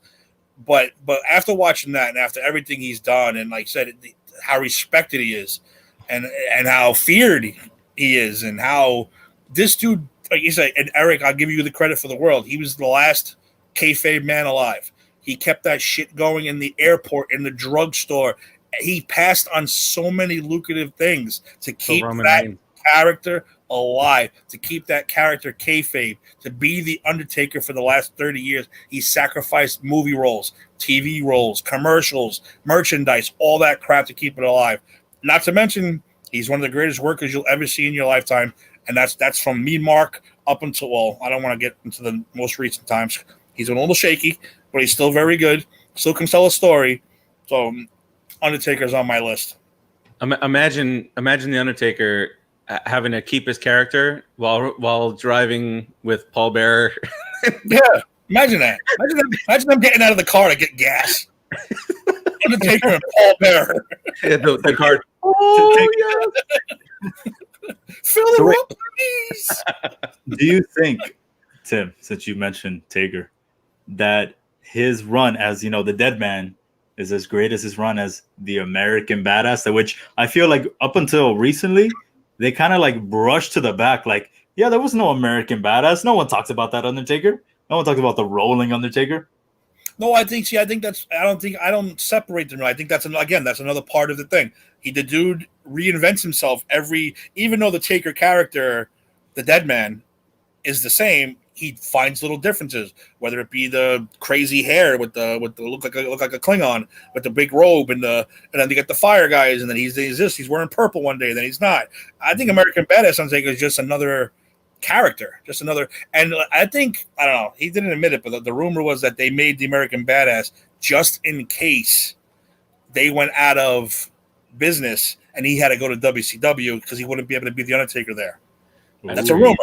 So they're saying that he became American Badass because they thought they were going to lose the war. If they lost the war and he went to WCW, Vince wasn't letting him take that character with him. So he had to become the new American biker badass type character. But it's all the same.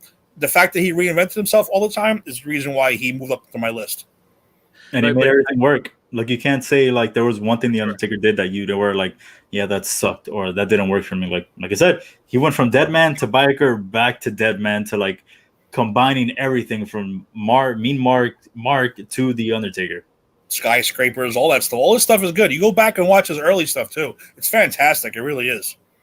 So I thought I remembered him saying, and this could be a cover for the real reason, but I thought I remembered him saying that he needed to come up with a different different version of his character because in the late 90s, Triple H was roasting people, Stone Cold was roasting people, and how was the Undertaker just going to stand there?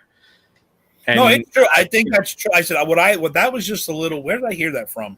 Well, he went from that to the Ministry of Darkness, where he was talking more, and you had him sacrificing, people, and then Stephanie McMahon, Stone Cold comes out to save her.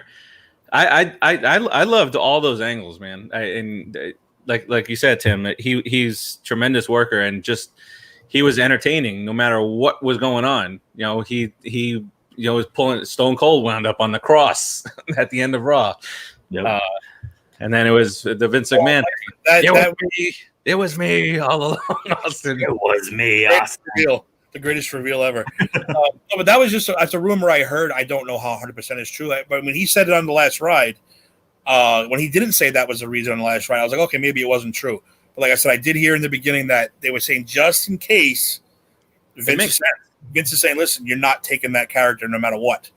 That's our character. He didn't say mine. He said it's ours. Yeah. So you can't take that to no WCW and roll out there the dead man. You're going to have to be something else. So they came up with the American Badass. Which, I mean, if you think about it, it would have gone perfect with the NWO. Because he would have got trashed if he was the Undertaker going out there. As the American Badass, he would have fit right in with that gang style of NWO. No, he would have beat the crap out of them. He wouldn't have been part of them. Oh, well, I mean, he could have teamed up with Sting. Undertaker. Yeah. He could have teamed up with Sting, and that would have been the two that would have taken down the NWO. Probably. That's how I would have saw it. One of the most overrated wrestlers in history. Ooh. Who'd you say? Sting. Oh, Sting. Okay. I'm not. I thought you said Bret Hart. I was like, really? Oh no. Yeah. That's I agree with that one. No, so go ahead, boss. What's your number two? There's no way that you could believe that. There's no way you could think that. Who's your number two, boss? My number 2 is The Undertaker. So, and I don't think I have anything else to add to the discussion that we just had. No, I don't. I mean, look at his span from from when he came from the Survivor Series. He fought Superfly Jimmy Snuka at his first ever WrestleMania. Then it's Yokozuna at Royal Rumble, and it takes 47 guys to throw him into the casket. Huh? Giant Gonzalez? Giant. No, let's not. Take it easy. Hey, his early WrestleMania career is not as good as it thinks. No, not for sure. No. But then even to his feud with Kamala, rest in peace, the Ugandan giant. Hogan, Hunter, Austin, Bret Hart. I mean, he had a rivalry with everybody. Kane. And speaking of the American Badass, that little moment when Kane came out first as Brothers of Destruction, and then there was that brief moment of silence, and then the gong hit, and then the keep rolling. All that stuff was just, he's one of the best, no doubt. Kane should have got a scooter. Imagine. It would have been great. Or a Vespa? It would have fit Kane's character better. He had like a little Vespa or something rolled down on. That'd be like Stone Cold going over the top rope with 2 White Claws.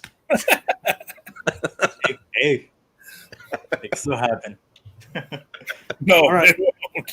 I'm gonna go with my number 2 as someone who I feel like might not get as much credit, and I know that Eric, our other host, came around to him, and it's someone who I think is probably one of the greatest heels just because of growing up, how many people dislike this guy, and it's none other than the Game, Triple H.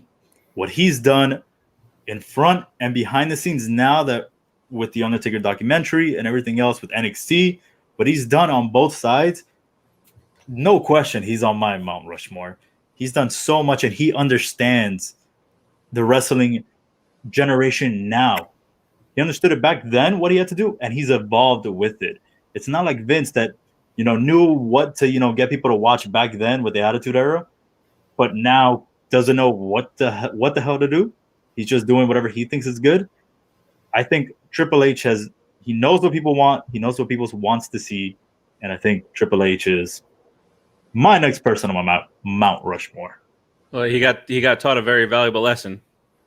The click thing, and then all he got was the hog stuff poured all over him, and losing every the 8-second match against Ultimate Warrior, the returning Warrior, Godwin, losing to the Godwin. Yeah, I could not think of the name, but match. Oh my God, you don't get any worse than that.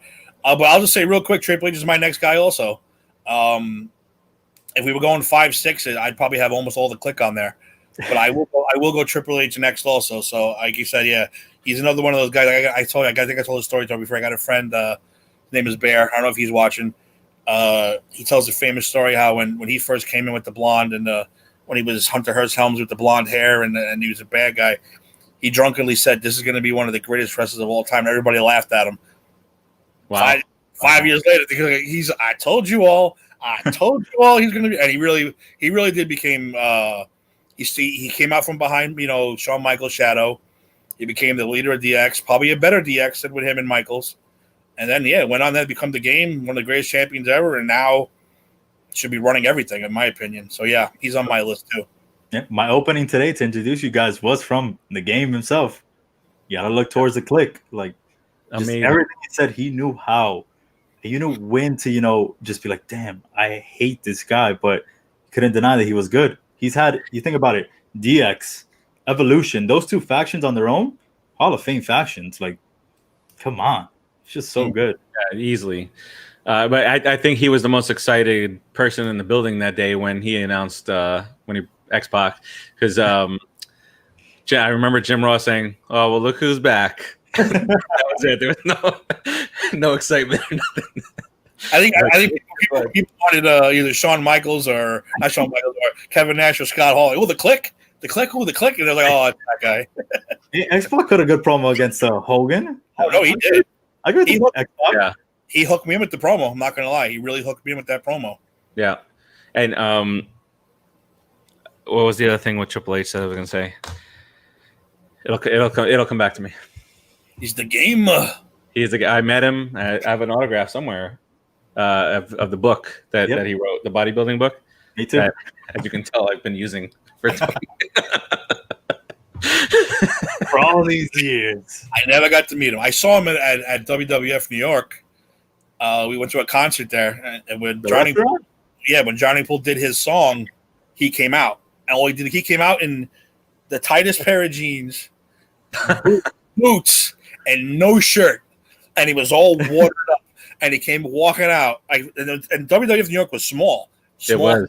The band barely fit on the stage, and here comes Triple H. I was like, I was questioning my sexuality that night. I'm not gonna lie.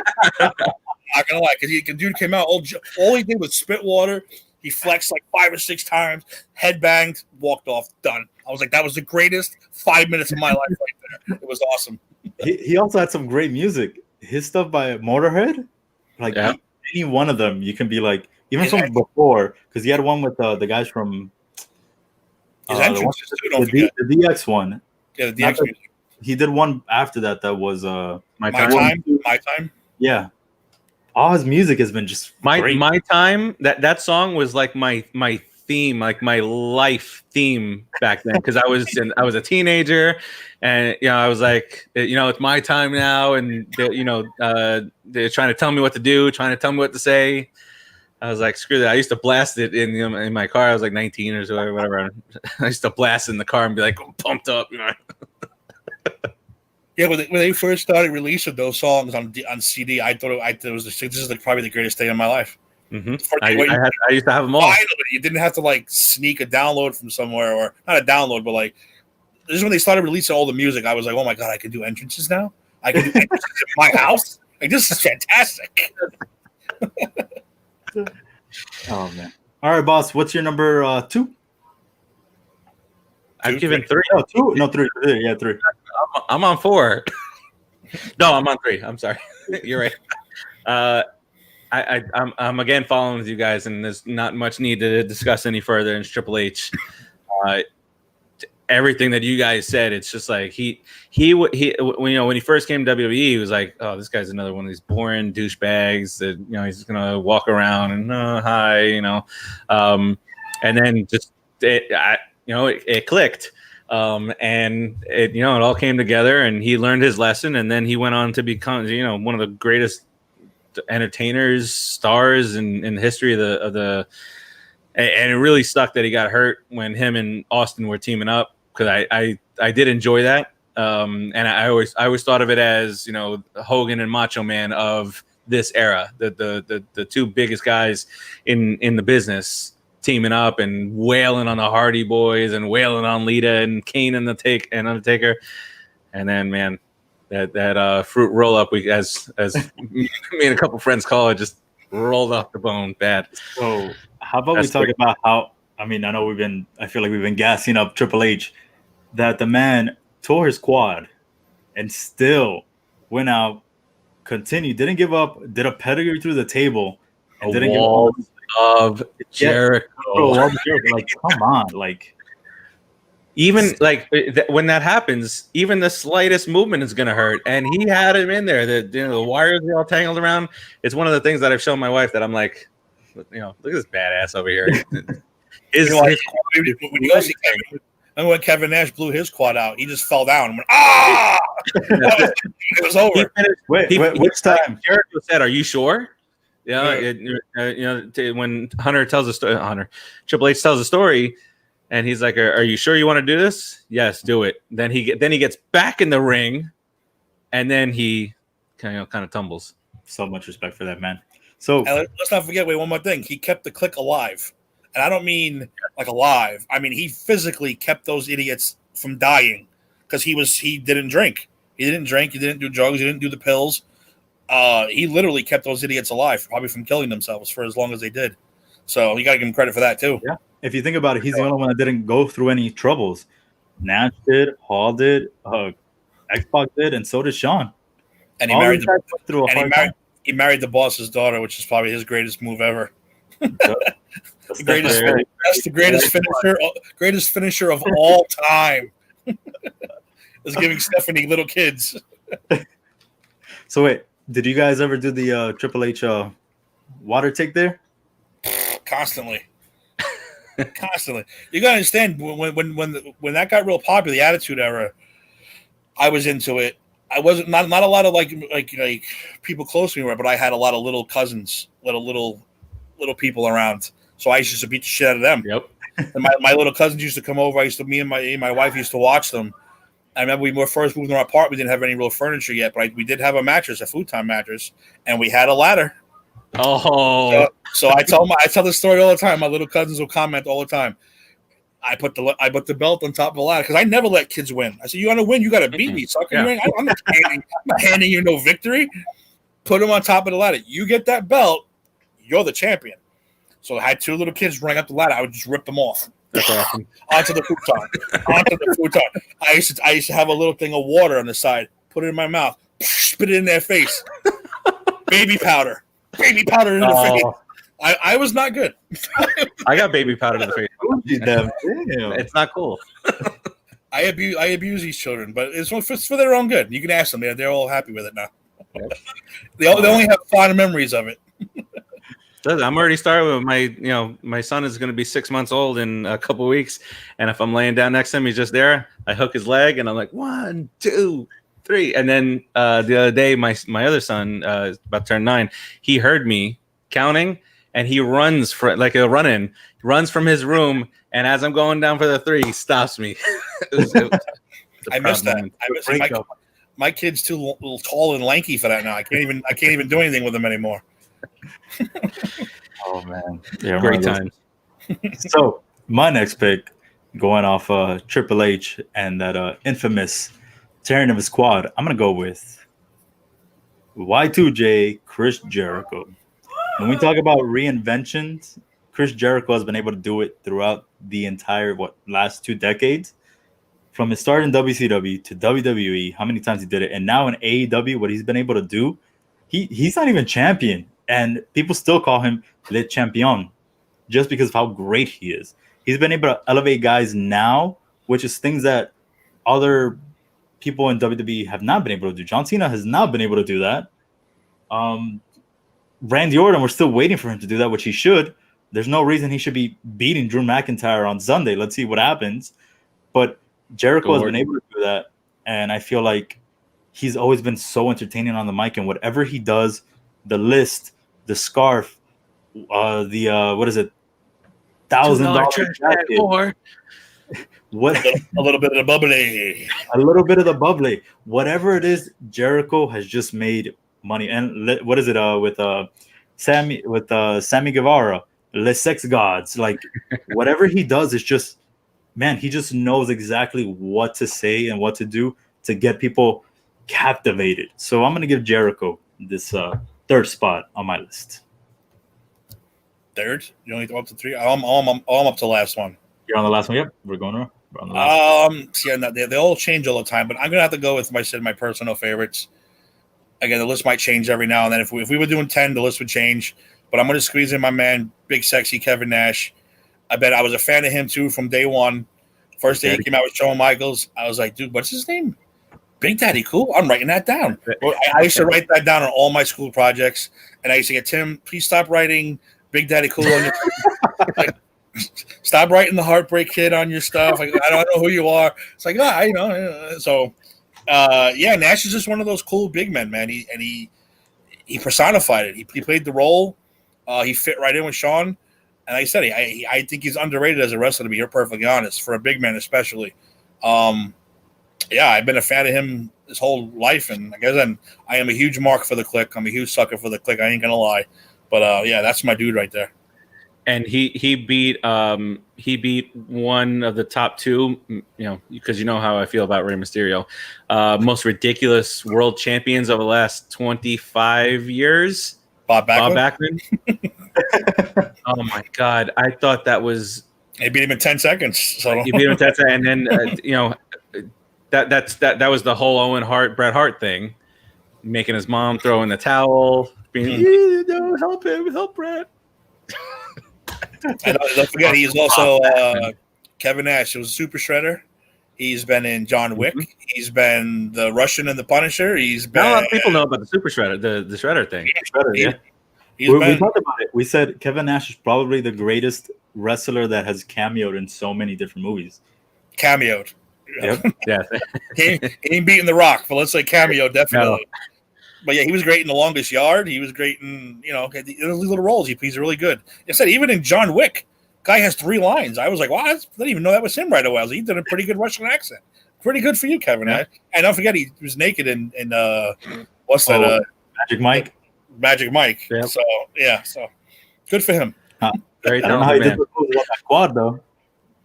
And you know what? So honest. One of the most honest guys you're ever going to talk to. You talk to him and Hall. Look, just YouTube shoot interview Kevin Nash. He's going to tell you. He don't give a shit either. He's going to tell you exactly what's going on. So I dig that also. Yeah, I definitely appreciate that about him. All right, boss, we're on your final one. The Hulkster. The Huckster? I was doing that drunk in the pool on Friday. Oh man, I don't know. Hogan was the first guy that watching wrestling. That's who I as millions and millions of people just were drawn to Hulk Hogan and the say your prayers, your vitamins, the good guy, the 24-inch pie. There was nothing as a kid not to like about the red and yellow Hulk Hogan. I was so upset when he got sent to the hospital by earthquake. So I was heartbroken. But talk about reinventing. The Hulkster thing kind of ran its course, and then he went and did this. That rejuvenated everything. He was a badass, beating people up, spray painting. Then he comes back to WWE, comes back home, steals WrestleMania from The Rock, even though he lost.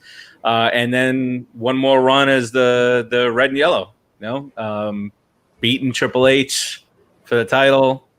I'll never forget the look that the Undertaker gave him when he tried to help him to beat Triple H. And then Hogan just got up and hulked up, and Undertaker was like, "You dumbass."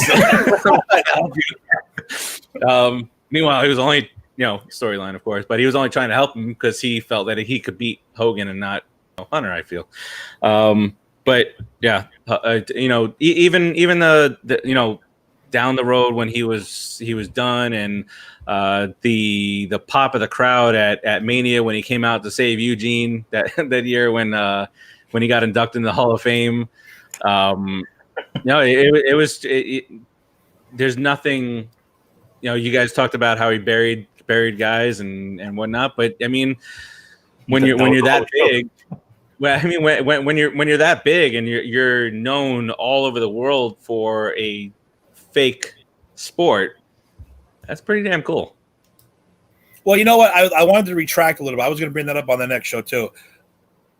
I don't think it's not his fault that he buried WCW. I don't think that's more Bischoff and we got to make this guy champ. We got to make this guy this. I'm sure some of it's his fault. But I would retract that and say I wouldn't really blame him for burying the entire WCW roster because I was sure he wasn't booking at the time. So the fact that Hacksaw Jim Duggan comes in and wins a TV title or a US, whatever the hell he won, wasn't Hogan's fault. That's just like, hey, we're going to make all these WWF guys win to show how good we are now. So I'm going to retract a little bit of that statement as far as him burying WCW. Beating Stone Cold. Yeah, that's what I mean. Well. Like I said, it wasn't even. You know what? Sorry, it wasn't even his fault that Austin got buried. That's Bischoff. Bischoff didn't see Austin as a full. Thank God. But he came in and buried Vader right away. Oh yeah. I'm not saying I'm not taking away that. But I'm talking about like guys like Austin. Oh, Austin. Even Austin. Remember that one promo? If Gene was talking about Hogan, Austin comes on and says, "Thanks for taking up all my time talking about Hulk Hogan." Now I'm like, wow, that's fantastic. So, but that's more Bischoff putting the WWE guys over, of course, because you got to make them more popular, make WCW more relevant. But yeah, Hogan definitely did his share. But I'm going to retract a lot of that WCW stuff. That's got to be more Bischoff. Yeah, and my thought is that Bischoff wanted to beat Vince with his own guys. So, the fate, like Duggan coming in and winning a title, and it was just like more of a slap to Vince. The nasty boys. The nasty boys. So, well, that those are Hogan's buddies, right? Yeah. So maybe Hogan had a little bit something to do with that one.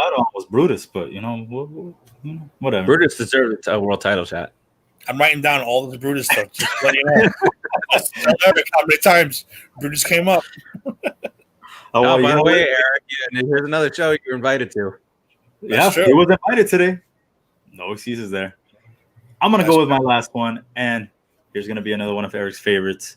It's going to be none other than the greatest professional wrestler in the world right now. Kenny Omega. No, I'm kidding. It's not Kenny Omega. I still don't even know what this guy looks like. I hear you guys talking about him all the time, David especially. But I put the gifs in the chat all the time. It's the guy with the curly moppy hair. Picture your dirtiest, drunkest uncle. That's Kenny Omega. Look him up right now. Give the man some props. He's good. But my last person is gonna be Vincent Kennedy McMahon, Mr. McMahon.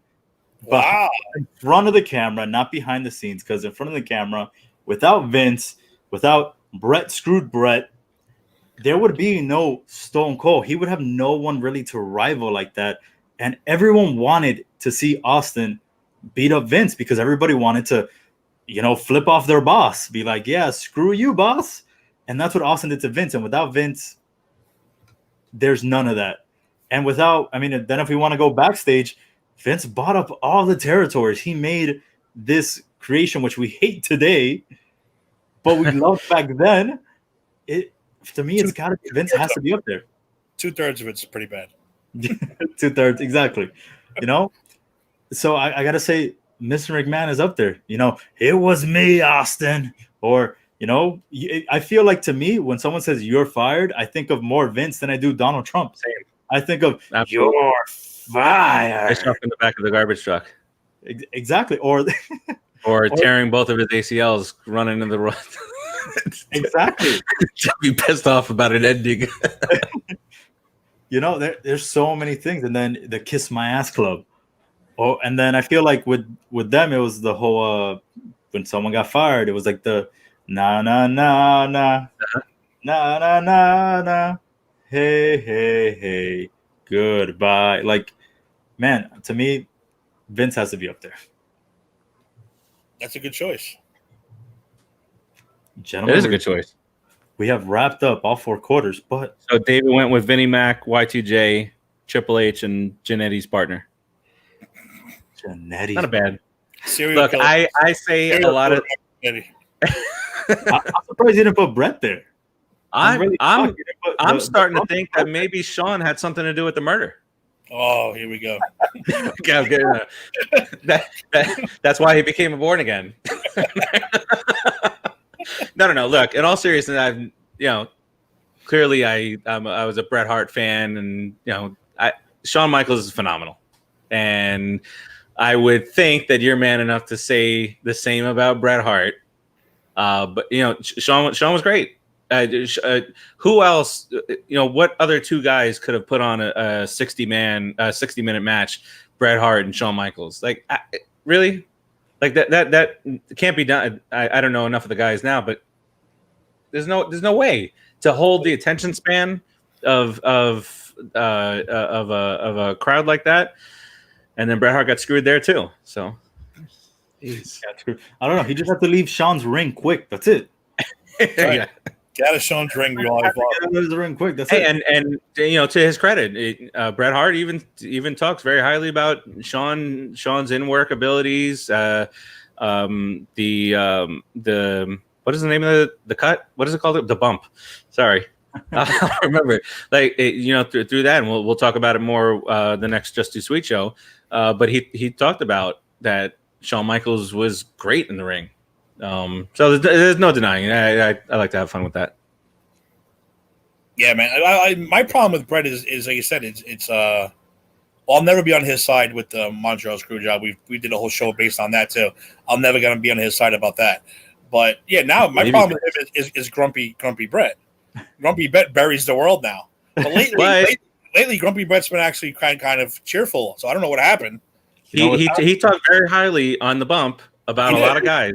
He did. But then he reverted back to Grumpy Brett. Plenty, like he still showed multiple cases. Like, yeah, you know what? They tried to bury the Rock, and they want. I'm like, oh, come on, Brett. Hey, that's a great you like story. Shoot videos, right? You like Shoot interviews. So I mean, if that's really what happened, that's one of the it's cool to hear. That's one of my main topics for the next Justice Week. I was like, oh, this is going to be a good topic. That's why I wanted everybody to watch that bump episode, because a lot of stuff came out of that. Yeah, and then Timelines was really good too. I hope they do a lot of those. I thought that was really good. I did my homework last night. I watched it all. The boss did his. I'm gonna have to throw him under the bus now. The boss did his homework. My partner did not. Oh, that's why he backed out of the show tonight. He didn't do the homework. He didn't do his homework. I'm sorry. Not sick. Yikes. Talking about homework. He didn't do his homework. I'm giving him an extra day or two. I'm not gonna, But I said it's a real good. And I said that was a really good. Brett's Mount Rushmore too. I thought it was great. I want to bring that up. And yeah, he put a lot of people over this time. He even put Kevin Nash over as one of his best matches, which I was shocked at, because you know how much he hates the freaking Click, especially back in the day. But he even said X-Pac had one of his best matches with him too. That's what I think about him. As much as you might hate people, he still respects the in-ring stuff, the entertainment, the business part of it. Yeah, but I still can't. We'll talk about it in the next one. Let's bring up the screw job one more time. Can't believe it. Well, guys, before we go, we have one last part of this show, and that is overtime. OTOT. Oh, man, I'm second already. Yes. Oh, by the way, let's get a Met score here. It's 8-2. I've been getting the updates. I saw it too. I was just trying to make it dramatic. I don't understand what the Marlins do against the Mets. Somehow they screw it up all the time. You knocked us out of the playoffs in the last day of the season in 2007 and 2008. So I might hear about it. Well, guys, overtime we talk about things that are non-sports related. So either one of us can bring something up. I'll bring something up right now, and it's the Mulan coming out on Disney Plus for $30 extra. Are you gentlemen going to be purchasing this, or are you guys passing on it? Pass. If it was Black Widow, absolutely. Absolutely, I would buy it for $30. Absolutely. Mulan, no. Not my cup of tea. Not that I have nothing against it, not that I wouldn't watch it, but I'm not paying $30 for it. But you spend $50 when you go to the movies anyway nowadays. Take my son's my movie buddy. But we have the Regal Pass and all that stuff, so we don't free points and free this, free that. But most of the time you're spending $30, $40 anyway. So why not? I would love to have that at home. And just give you a little inside information, because I do have some for the company that I work for. They wanted to. The push was for Black Widow to get that treatment, and you see it's opposite this time. Disney wanted to release it. Marvel said no. See, I got the inside scoop. But that scoop's going to run out soon, which sucks. But yeah, they said that here first. They said that the Disney guys are pushing to have Black Widow released on Plus for an extra price, and Marvel said absolutely not. That's our tentpole. That's our major thing going. Only thing we got going right now as far as movies coming out. So Mulan's next. Yeah, for the right movie, I'd absolutely do it. For me, I don't think Mulan is the right movie, and kind of heard today. Not sure how true this is or not, but that they are not even sending a link to critics for it. Wow. So I'm not sure the top guys, Scott Mendelson, those kind of guys will still somehow be able to see it early. And again, I'm not sure how true it is. I'll try and confirm this week, but that would be just crazy to me. and something like Mulan is kind of critic proof, right? People are going to see it. You're going to see it, even if I tell you it's a shit fest. So there are those movies that any Marvel movie, any DC movie DC fans for the DC movies, they're going to watch it no matter what I say about Aquaman, no matter what I say about Batman versus Superman, how trash it was. You mean that what is it, the Snyder cut that's coming out? Here comes the Snyder. Let's release the director's cut after the extended version. So 15 years later, we'll finally get the full version that was envisioned. Get out of here. And it's still gonna suck. Well, pretty much. Look, when Shazam is your best movie, you know you got a problem. And I love Shazam. I really did like Shazam. Is that what you picked as your top 8 for the DCU for the website, Tim? Did I don't know if I picked because I hated them all. I think it's Shazam and then whatever. Like literally whatever. Whatever. Dude, I'm anti Wonder Woman. Everybody loves that movie. I see right through that movie. I see right through it. It's better than Captain Marvel. Brie Larson has as much enthusiasm as my back wall over here. What do I call her? I call her white bread.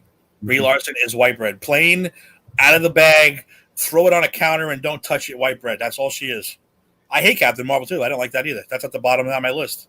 Tim, you did do the list and you did choose Shazam. Yeah. Oh, I know that. That definitely my number one too. It was mine, Scott's, and yours. What was mine? And David's. Sorry. Okay. Just making sure. I was like, man, I hope I didn't pick Wonder Woman number 2. See, I didn't hate it. I thought it was okay. I thought it was better than Captain Marvel. Wonder Woman number 2. I didn't like it as much as everybody else seemed to have. I didn't love it. I thought they were. You want me to blow your mind right now? I'm going to blow your mind right now. But the thing with DC movies, the thing with DC movies is like, all right, Wonder Woman wasn't that great, but what else before that was? Right. You gotta compare it to like comparing crap to shit. Yeah. Are they getting better? Slightly. That's how we can really look at it. But I tell you right now, I told a friend of mine this, and he almost cracked an egg roll. I said Wonder Woman was so successful because of Donald Trump. Because Donald Trump said he touched a woman in a naughty place, that the Me Too movement began. You had to have a woman superhero. You had to have a woman in the lead. You had to have a woman in the forefront. And just so happened Wonder Woman came out. And if you're listening right now, Don, don't come out tomorrow saying, I made Wonder Woman what it was. That's email. It's just my personal opinion. Maybe so. Wonder Woman came out in 2017. That was what, less than a year from we almost got Hillary as president. So yeah, it was all the perfect timing for it. So a lot of people would have preferred her, obviously. Over, it's conspiracy theory, sure, but it's my personal thought. Because I thought that movie was crap. I thought it was utter crap. I thought it was boring. There was a lot of plot holes. Oh, plot holes! Oh my god, plot holes! Long, drawn out, 15-minute conversations. It is Captain America only bad. Captain America was so bad. I think Captain America. It was great. The first one I thought was Captain America news fest. To me, Wonder Woman is the Captain worst. Marvel. Wonder Woman is Captain America's like B script. It's like, all right, let's put it this way: which movie has not a German scientist with a crazy freak little partner who goes rogue against their leader? Oh, that's both of them. which movie has the hero with a ragtag group of, by the way, multiracial friends and family? Oh, that's both of them too. Which movie ends the guy named Steve flying a plane away to sacrifice himself? Both of them. And not only that, though, but there was no reason for him to get into that plane. No. Zero. We've talked about this before. Zero reason for him to get in that plane. And now by the way, he's alive. How is he alive in 1984? How was he alive in 1984? I can't wait for them to explain it. Just like Fast and the Furious, that they brought back Han. He's in the like, how? What are you guys doing here? Like, that was such an emotional moment that they just absolutely killed. Because everyone was like, "Oh, Han died! I can't believe it!" And now it's like, "Oh yeah, Han's back." Because nobody cares about story in that series. You're just Gal Gadot's going to come back at Fast and Furious too. She survived falling out of a giant plane. She's gonna come back too. So, since you guys said you wouldn't purchase Mulan, what about Bill and Ted Save the World? Yes. Yeah, I think I do that. And then look, and we had this long conversation in the Cinesports Talk Facebook group. Pros and cons to both. I would just $30 on top of what I'm spending every month. It's a one-time thing. Number one, which is the same thing that you'd be going into a movie theater with. And then I know the pandemic and not, but we all have our little circles of family and whatnot that you can invite over, and 8 people in a room watching the movie. Everybody chips in, gets food and whatnot. Like Tim said, you're spending $50-$60 more maybe if you don't have the Regal Club or the A-list, and that's one Saturday afternoon with the kids. So then why Bill and Ted yes and not Mulan? Bill and Ted's not going to be $30. Bill and Ted's only going to be like 20, right? I'm almost positive. Like King of Staten Island was only $20. King of Staten Island was $20, which I bought. So, I don't mind paying for movies at all. Like I judge it on. It's just not that Mulan's not my cup of tea. If Mulan was $10, okay, I probably would, because I have Disney already. I'd probably pay $10 for it. But you're not going to get another $30 out of me for a movie that I really probably would not see anyway. Bill and Ted, dying to see Bill and Ted. Love Bill and Ted. If Black Widow, I'd pay $30 for Black Widow in a heartbeat because it's a Marvel movie. But just Mulan's not my cup of tea. So I don't know. I kind of felt like this original after Endgame. I'm not too excited about Black Widow, where I think I would pay $30 for it. Even if it is a Marvel, to me, it's like it's another movie that kind of just stands there by its own, like Rogue One, which I know you're a Star Wars fan. To me, I thought Rogue One was pointless. What? I thought Rogue One was. I'm not there yet, guys. I'm not to Rogue One yet. Right. To me, Rogue One was point. I didn't have to watch. If I did not watch Rogue One, I would have not missed a thing. Everyone, I don't want to spoil it for Steve, so I'm not going to say anything else. But to me, I felt like it was just a movie that I could have gone without, and everyone thought it was so great. Dave, we're going to fight. Rogue One is the best of the Disney movies, hands down. Rogue One is Star Wars. It feels Star Wars. It looks Star Wars. I think it's my favorite of the Disney movies, hands down. I could watch that every day. That's how much I love that movie. It's a war movie too. I think it's fantastic. I guess, even though, if I go back to the 3 they made after, what are we looking at? 7, 8, 9? And that's more. But that's more in the timeline of the new movies of 7, 8, and 9, because Rogue One is right before Episode 4. Yeah, I know. That's what. But I'm saying, I could, someone like Steve, I can literally watch 1, 2, 3, 4, 5, 6, and not miss anything if I miss Rogue One. Unlike, 7, 8, and 9, you might want to continue it, even though I didn't think they were that great either. I thought 9, the ending to it, I was so baffled by it. Why the hell they ended it that way? No, I won't argue that. Rogue One, I'll argue till I die. I think Rogue One is fantastic. I could watch that movie religiously. I thought the story was just great. I'd rather watch The Phantom Menace. It started as the credits to open the very first movie. The Rebels stole plans to the Death Star. Maybe I would like to see that movie. And guess what? That's the movie. You get to see how it happened, how they got the plans, who did it. Why is Luke Skywalker's named Rogue Squadron after Rogue One? I don't know. Maybe it's because, they got you invested in these characters that they just. Who was Red 5 before Luke Skywalker? Some fat guy who died at the Battle of Scarif at Rogue One. Sorry, I don't want to ruin it for the boss. I don't want to ruin what I want to say for it. I feel like they just got you invested for nothing. Oh, you're crazy, Steve. Watch Rogue One next. Watch Rogue One next. Watch Rogue One next, Steve. What are you up to now, boss? I watched the first 3. Empire Strikes Back was absolutely phenomenal. Mm-hmm. And so I'm gonna get back to it. I took a little break. I started watching a few shows on Netflix. And when you binge shows on Netflix, you just can't divert your attention to something else. I tried it, during the first part of the quarantine. I started watching Star Wars and I started watching Mad Men. And then once you start watching a show, you just can't say, okay, pause and move to that. Yep, there it is. No, but I said Rogue One. There's so many little. Maybe you got to be an Uber nerd like myself. Like when they showed Steve, it doesn't matter. It's not like a big thing. They showed Darth Vader's castle. I squealed like a little girl in the movie theater. And my wife was with me. I went, no way. Like first I saw no way. I said no way. As I got closer, I said no fucking way. And then when I saw it, I was like, so it's one of those things from Legend that you thought you were never going to see, and they show it, and I was like, oh my god, this is fantastic. Again, they showed the guys from the original movie. They digitally brought them back. They found footage not used for the Battle of Death Star. They used it for the Battle of Scarif. So you see Red Leader, you see Gold Leader, you see Blue Leader. There's no Blue Squadron anymore. Why is there no Blue Squadron? Because they all died at the Battle of Scarif. It's just great. I don't know. I love that movie. Do you think it's better than the 786 and 789? Yes, by far. It's definitely the best of the Disney movies by far. And what do you rank Solo? Solo, unfortunately, was a victim of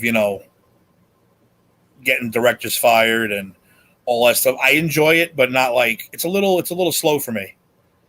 And they made a few changes in the way he met Chewie and all that stuff I didn't like. I like that brought back Darth Maul. I feel like they killed him too soon in episode 1. Oh, now you really said it. Let one out. Come on, Steve. You're not supposed to be hearing that stuff. that was a big reveal you just let go there. No, but yeah, it could have been better. It could have been better, but it's a little too slow for me. I just watched it yesterday. It was on TNT. I was just going to sit here and watch. So, but Rogue One, I think you're nuts. I think Rogue One is outstanding. I just don't like getting invested in it. It's just like when I binge watch a show like on Netflix that it's like, oh man, the show's so great. All right, I'm going to watch it. And then it's like, oh yeah, well, it was just one season. What do you mean it was one season? I want to see what happens next. Yeah, no, they canceled it. And I'm like, well, that's you not doing your research. You need to know. We've had that talk before too, though. I hate watch this show. It's so great. Okay. I didn't like season 1. Oh, no. It doesn't get good till season 3. Why do I want to watch a show that doesn't get good till season 3? Game of Thrones, anybody? I want a show right. What? Dude, what's wrong with you? You drink Game of Thrones did not get good to the Battle of Blackwater, and that was 18 episodes in, or 9. Yeah, I think it was 18 in. And I was just like, how is it? If this show was on Fox or ABC or even USA, it would have got canceled after season 1. That's how slow that show was. And it didn't get good until that episode. I'm like, okay, now I'm invested a little bit more just because it was an entertaining episode. Before that, it was too much build-up that I was just like, okay, they could have just cut 2/3 of this and it would have been better. Wow. That's all I got to say, Dave. Wow. Not to mention the, the Red Wedding I thought was, maybe because I already knew what was going to happen, I thought it was very, very overrated. See, I knew nothing about it. So when that happened, I was like, wow. I think I watched it like 4 or 5 times like after I first saw it. I won't judge it. I hate shows that everybody absolutely loves and I can't stand them. So what are you going to do? People have different taste. Breaking Bad is my example of no. Season 2 is when it gets good. Okay, I watched season 2. I'm going, I don't get it. Oh no. Wait till the 5th episode of season 3. No, I'm not going to watch the first 4 episodes of season 3 if I don't like season 1 and 2. It's not going to happen. Oh, see, to me, I didn't think that. To me, I was hooked from season 1. I was hooked right on Breaking Bad. I told you this before. My problem is I hate everyone on that show except for Walt and Jesse. I know you hate the kid. I can't stand the kid. The kid makes me want to gouge my eyes out. I hate that kid, and I hate that wife so much. I hate Tyler. The wife is. One day I will try it again. I'm not the only one that's never seen Game of Thrones, and I don't feel like. First of all, and what you're left at the end, the last season, what I went through. I remember I started watching Game of Thrones before I think it was like the second episode of the last season started. I'm like, okay, I want to catch up just because I want to see what the hype is and to be able to talk about it.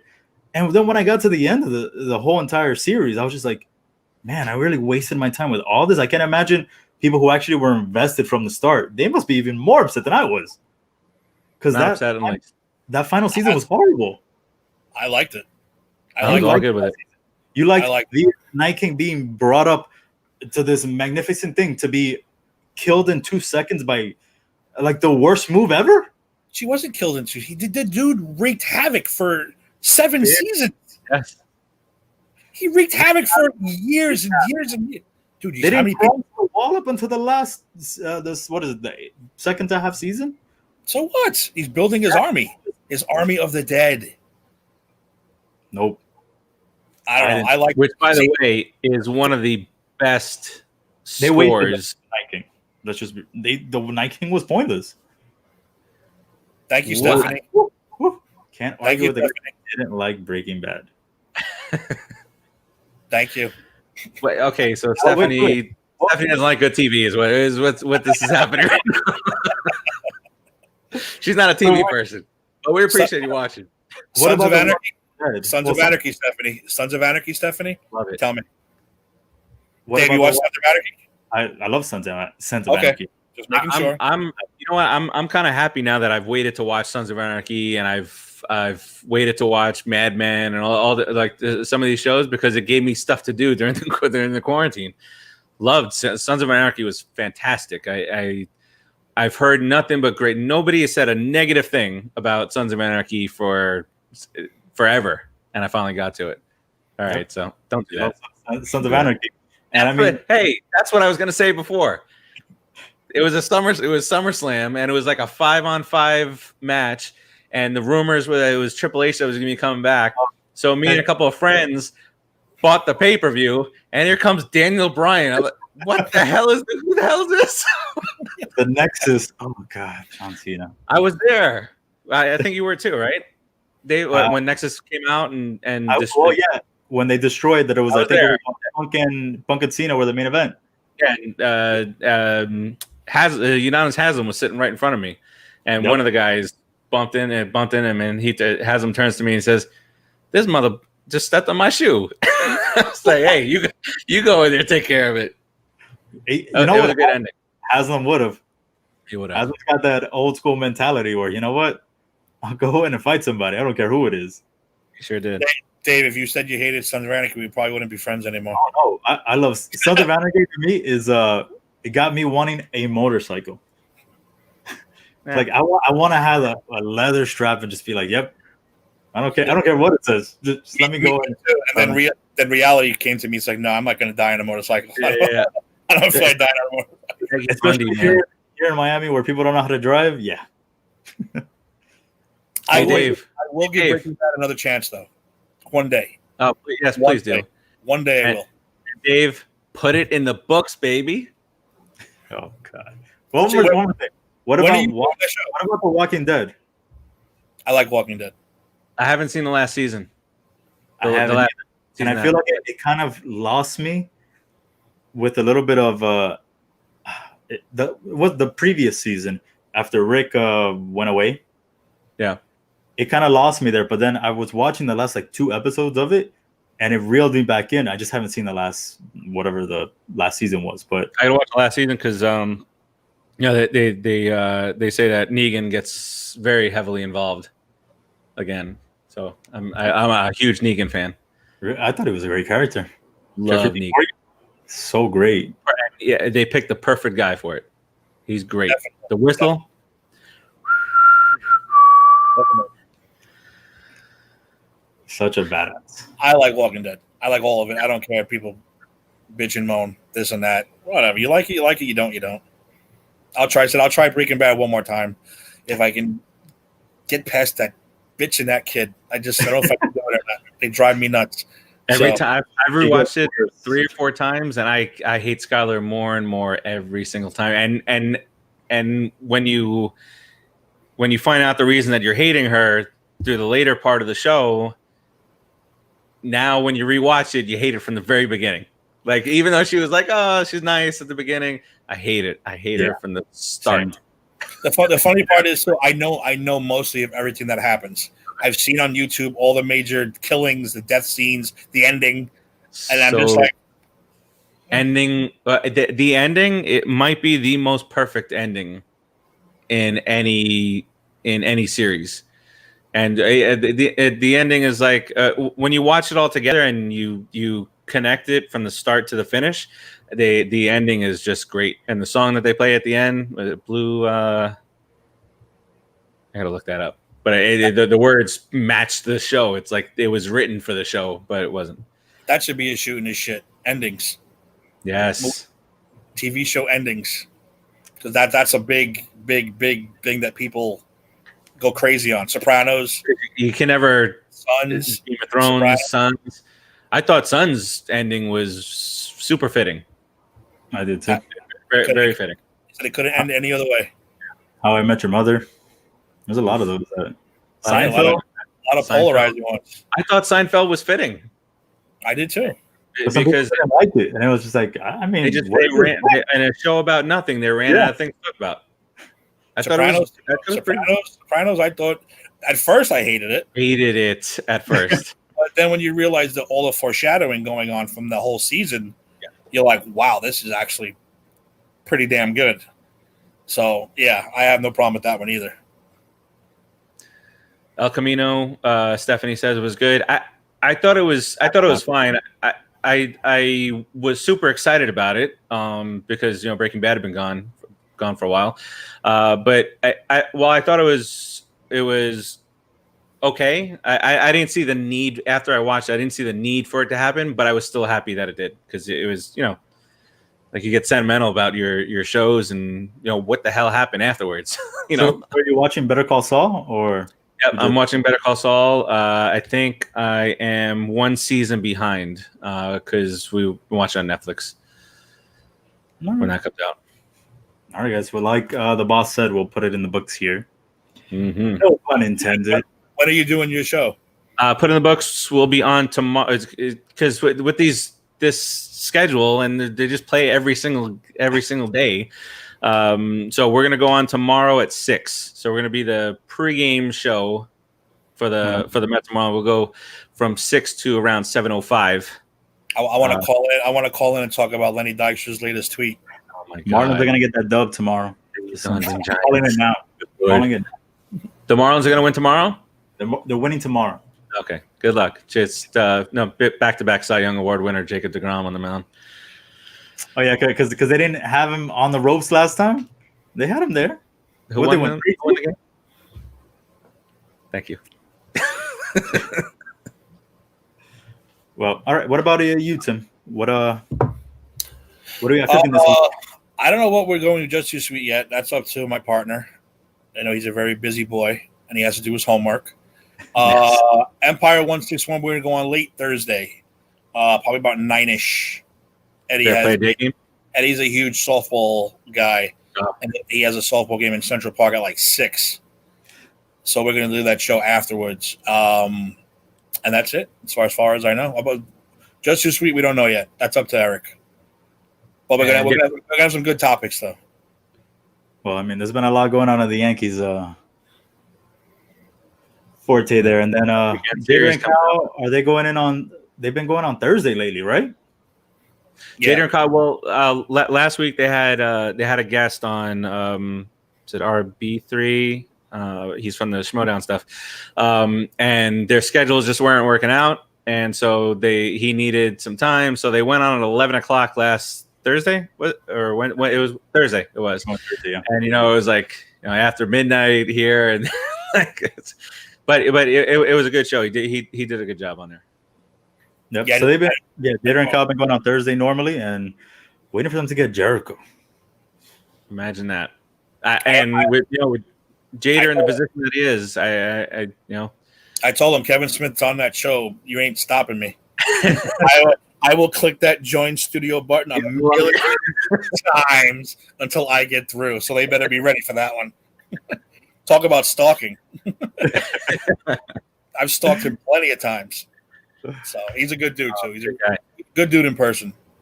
No, yeah, I don't know if you've been watching. They have that show. I think it's on TBS about celebrities doing like their own like sort of like little sitcom thing. Yeah, in And he's been quarantine. doing, yeah, and he's been doing one with like his daughter and I guess son-in-law. And man, his things are hilarious. Yeah. What I he haven't seen comes it. I up gotta with, get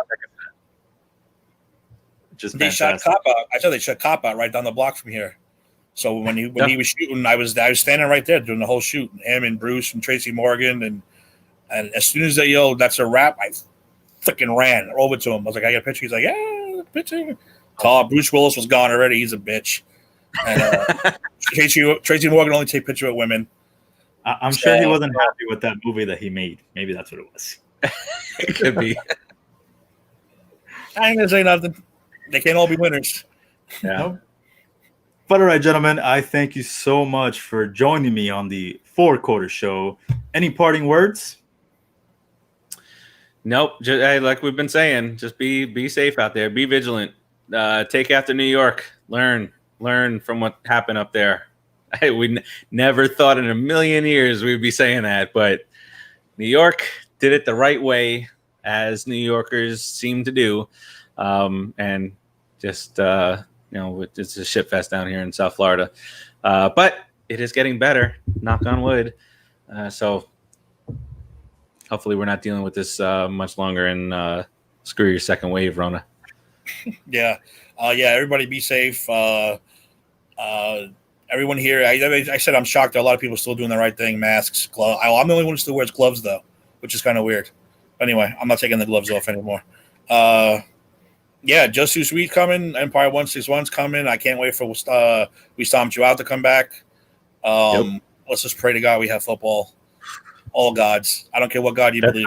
That's the big question. Pray to that God that you worship that we have football this year, because pray to Joe Pesci.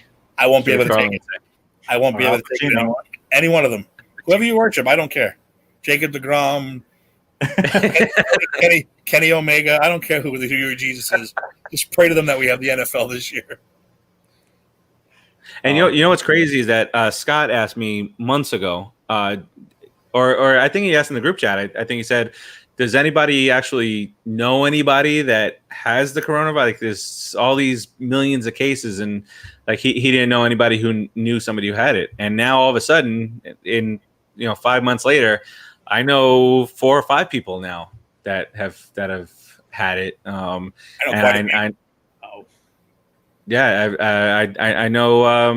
know a couple of people that lost a couple of people in their family from it. So no matter what it seems like out there, still just be safe. If we have to wear masks for the next year, I don't really care. Just do your thing. Don't be dumb. Better to be safe than sorry, like I always say. Yes, that is a direct quote from Mello. With that, everyone, thank you for tuning in to the 4-quarter show. Thank you to my guests. I like that. Tune in to everything this upcoming weekend, forever on the Cine Sports Talk Network. Thank you guys, and have a great night. Rogue One is awesome. Rogue One is awesome.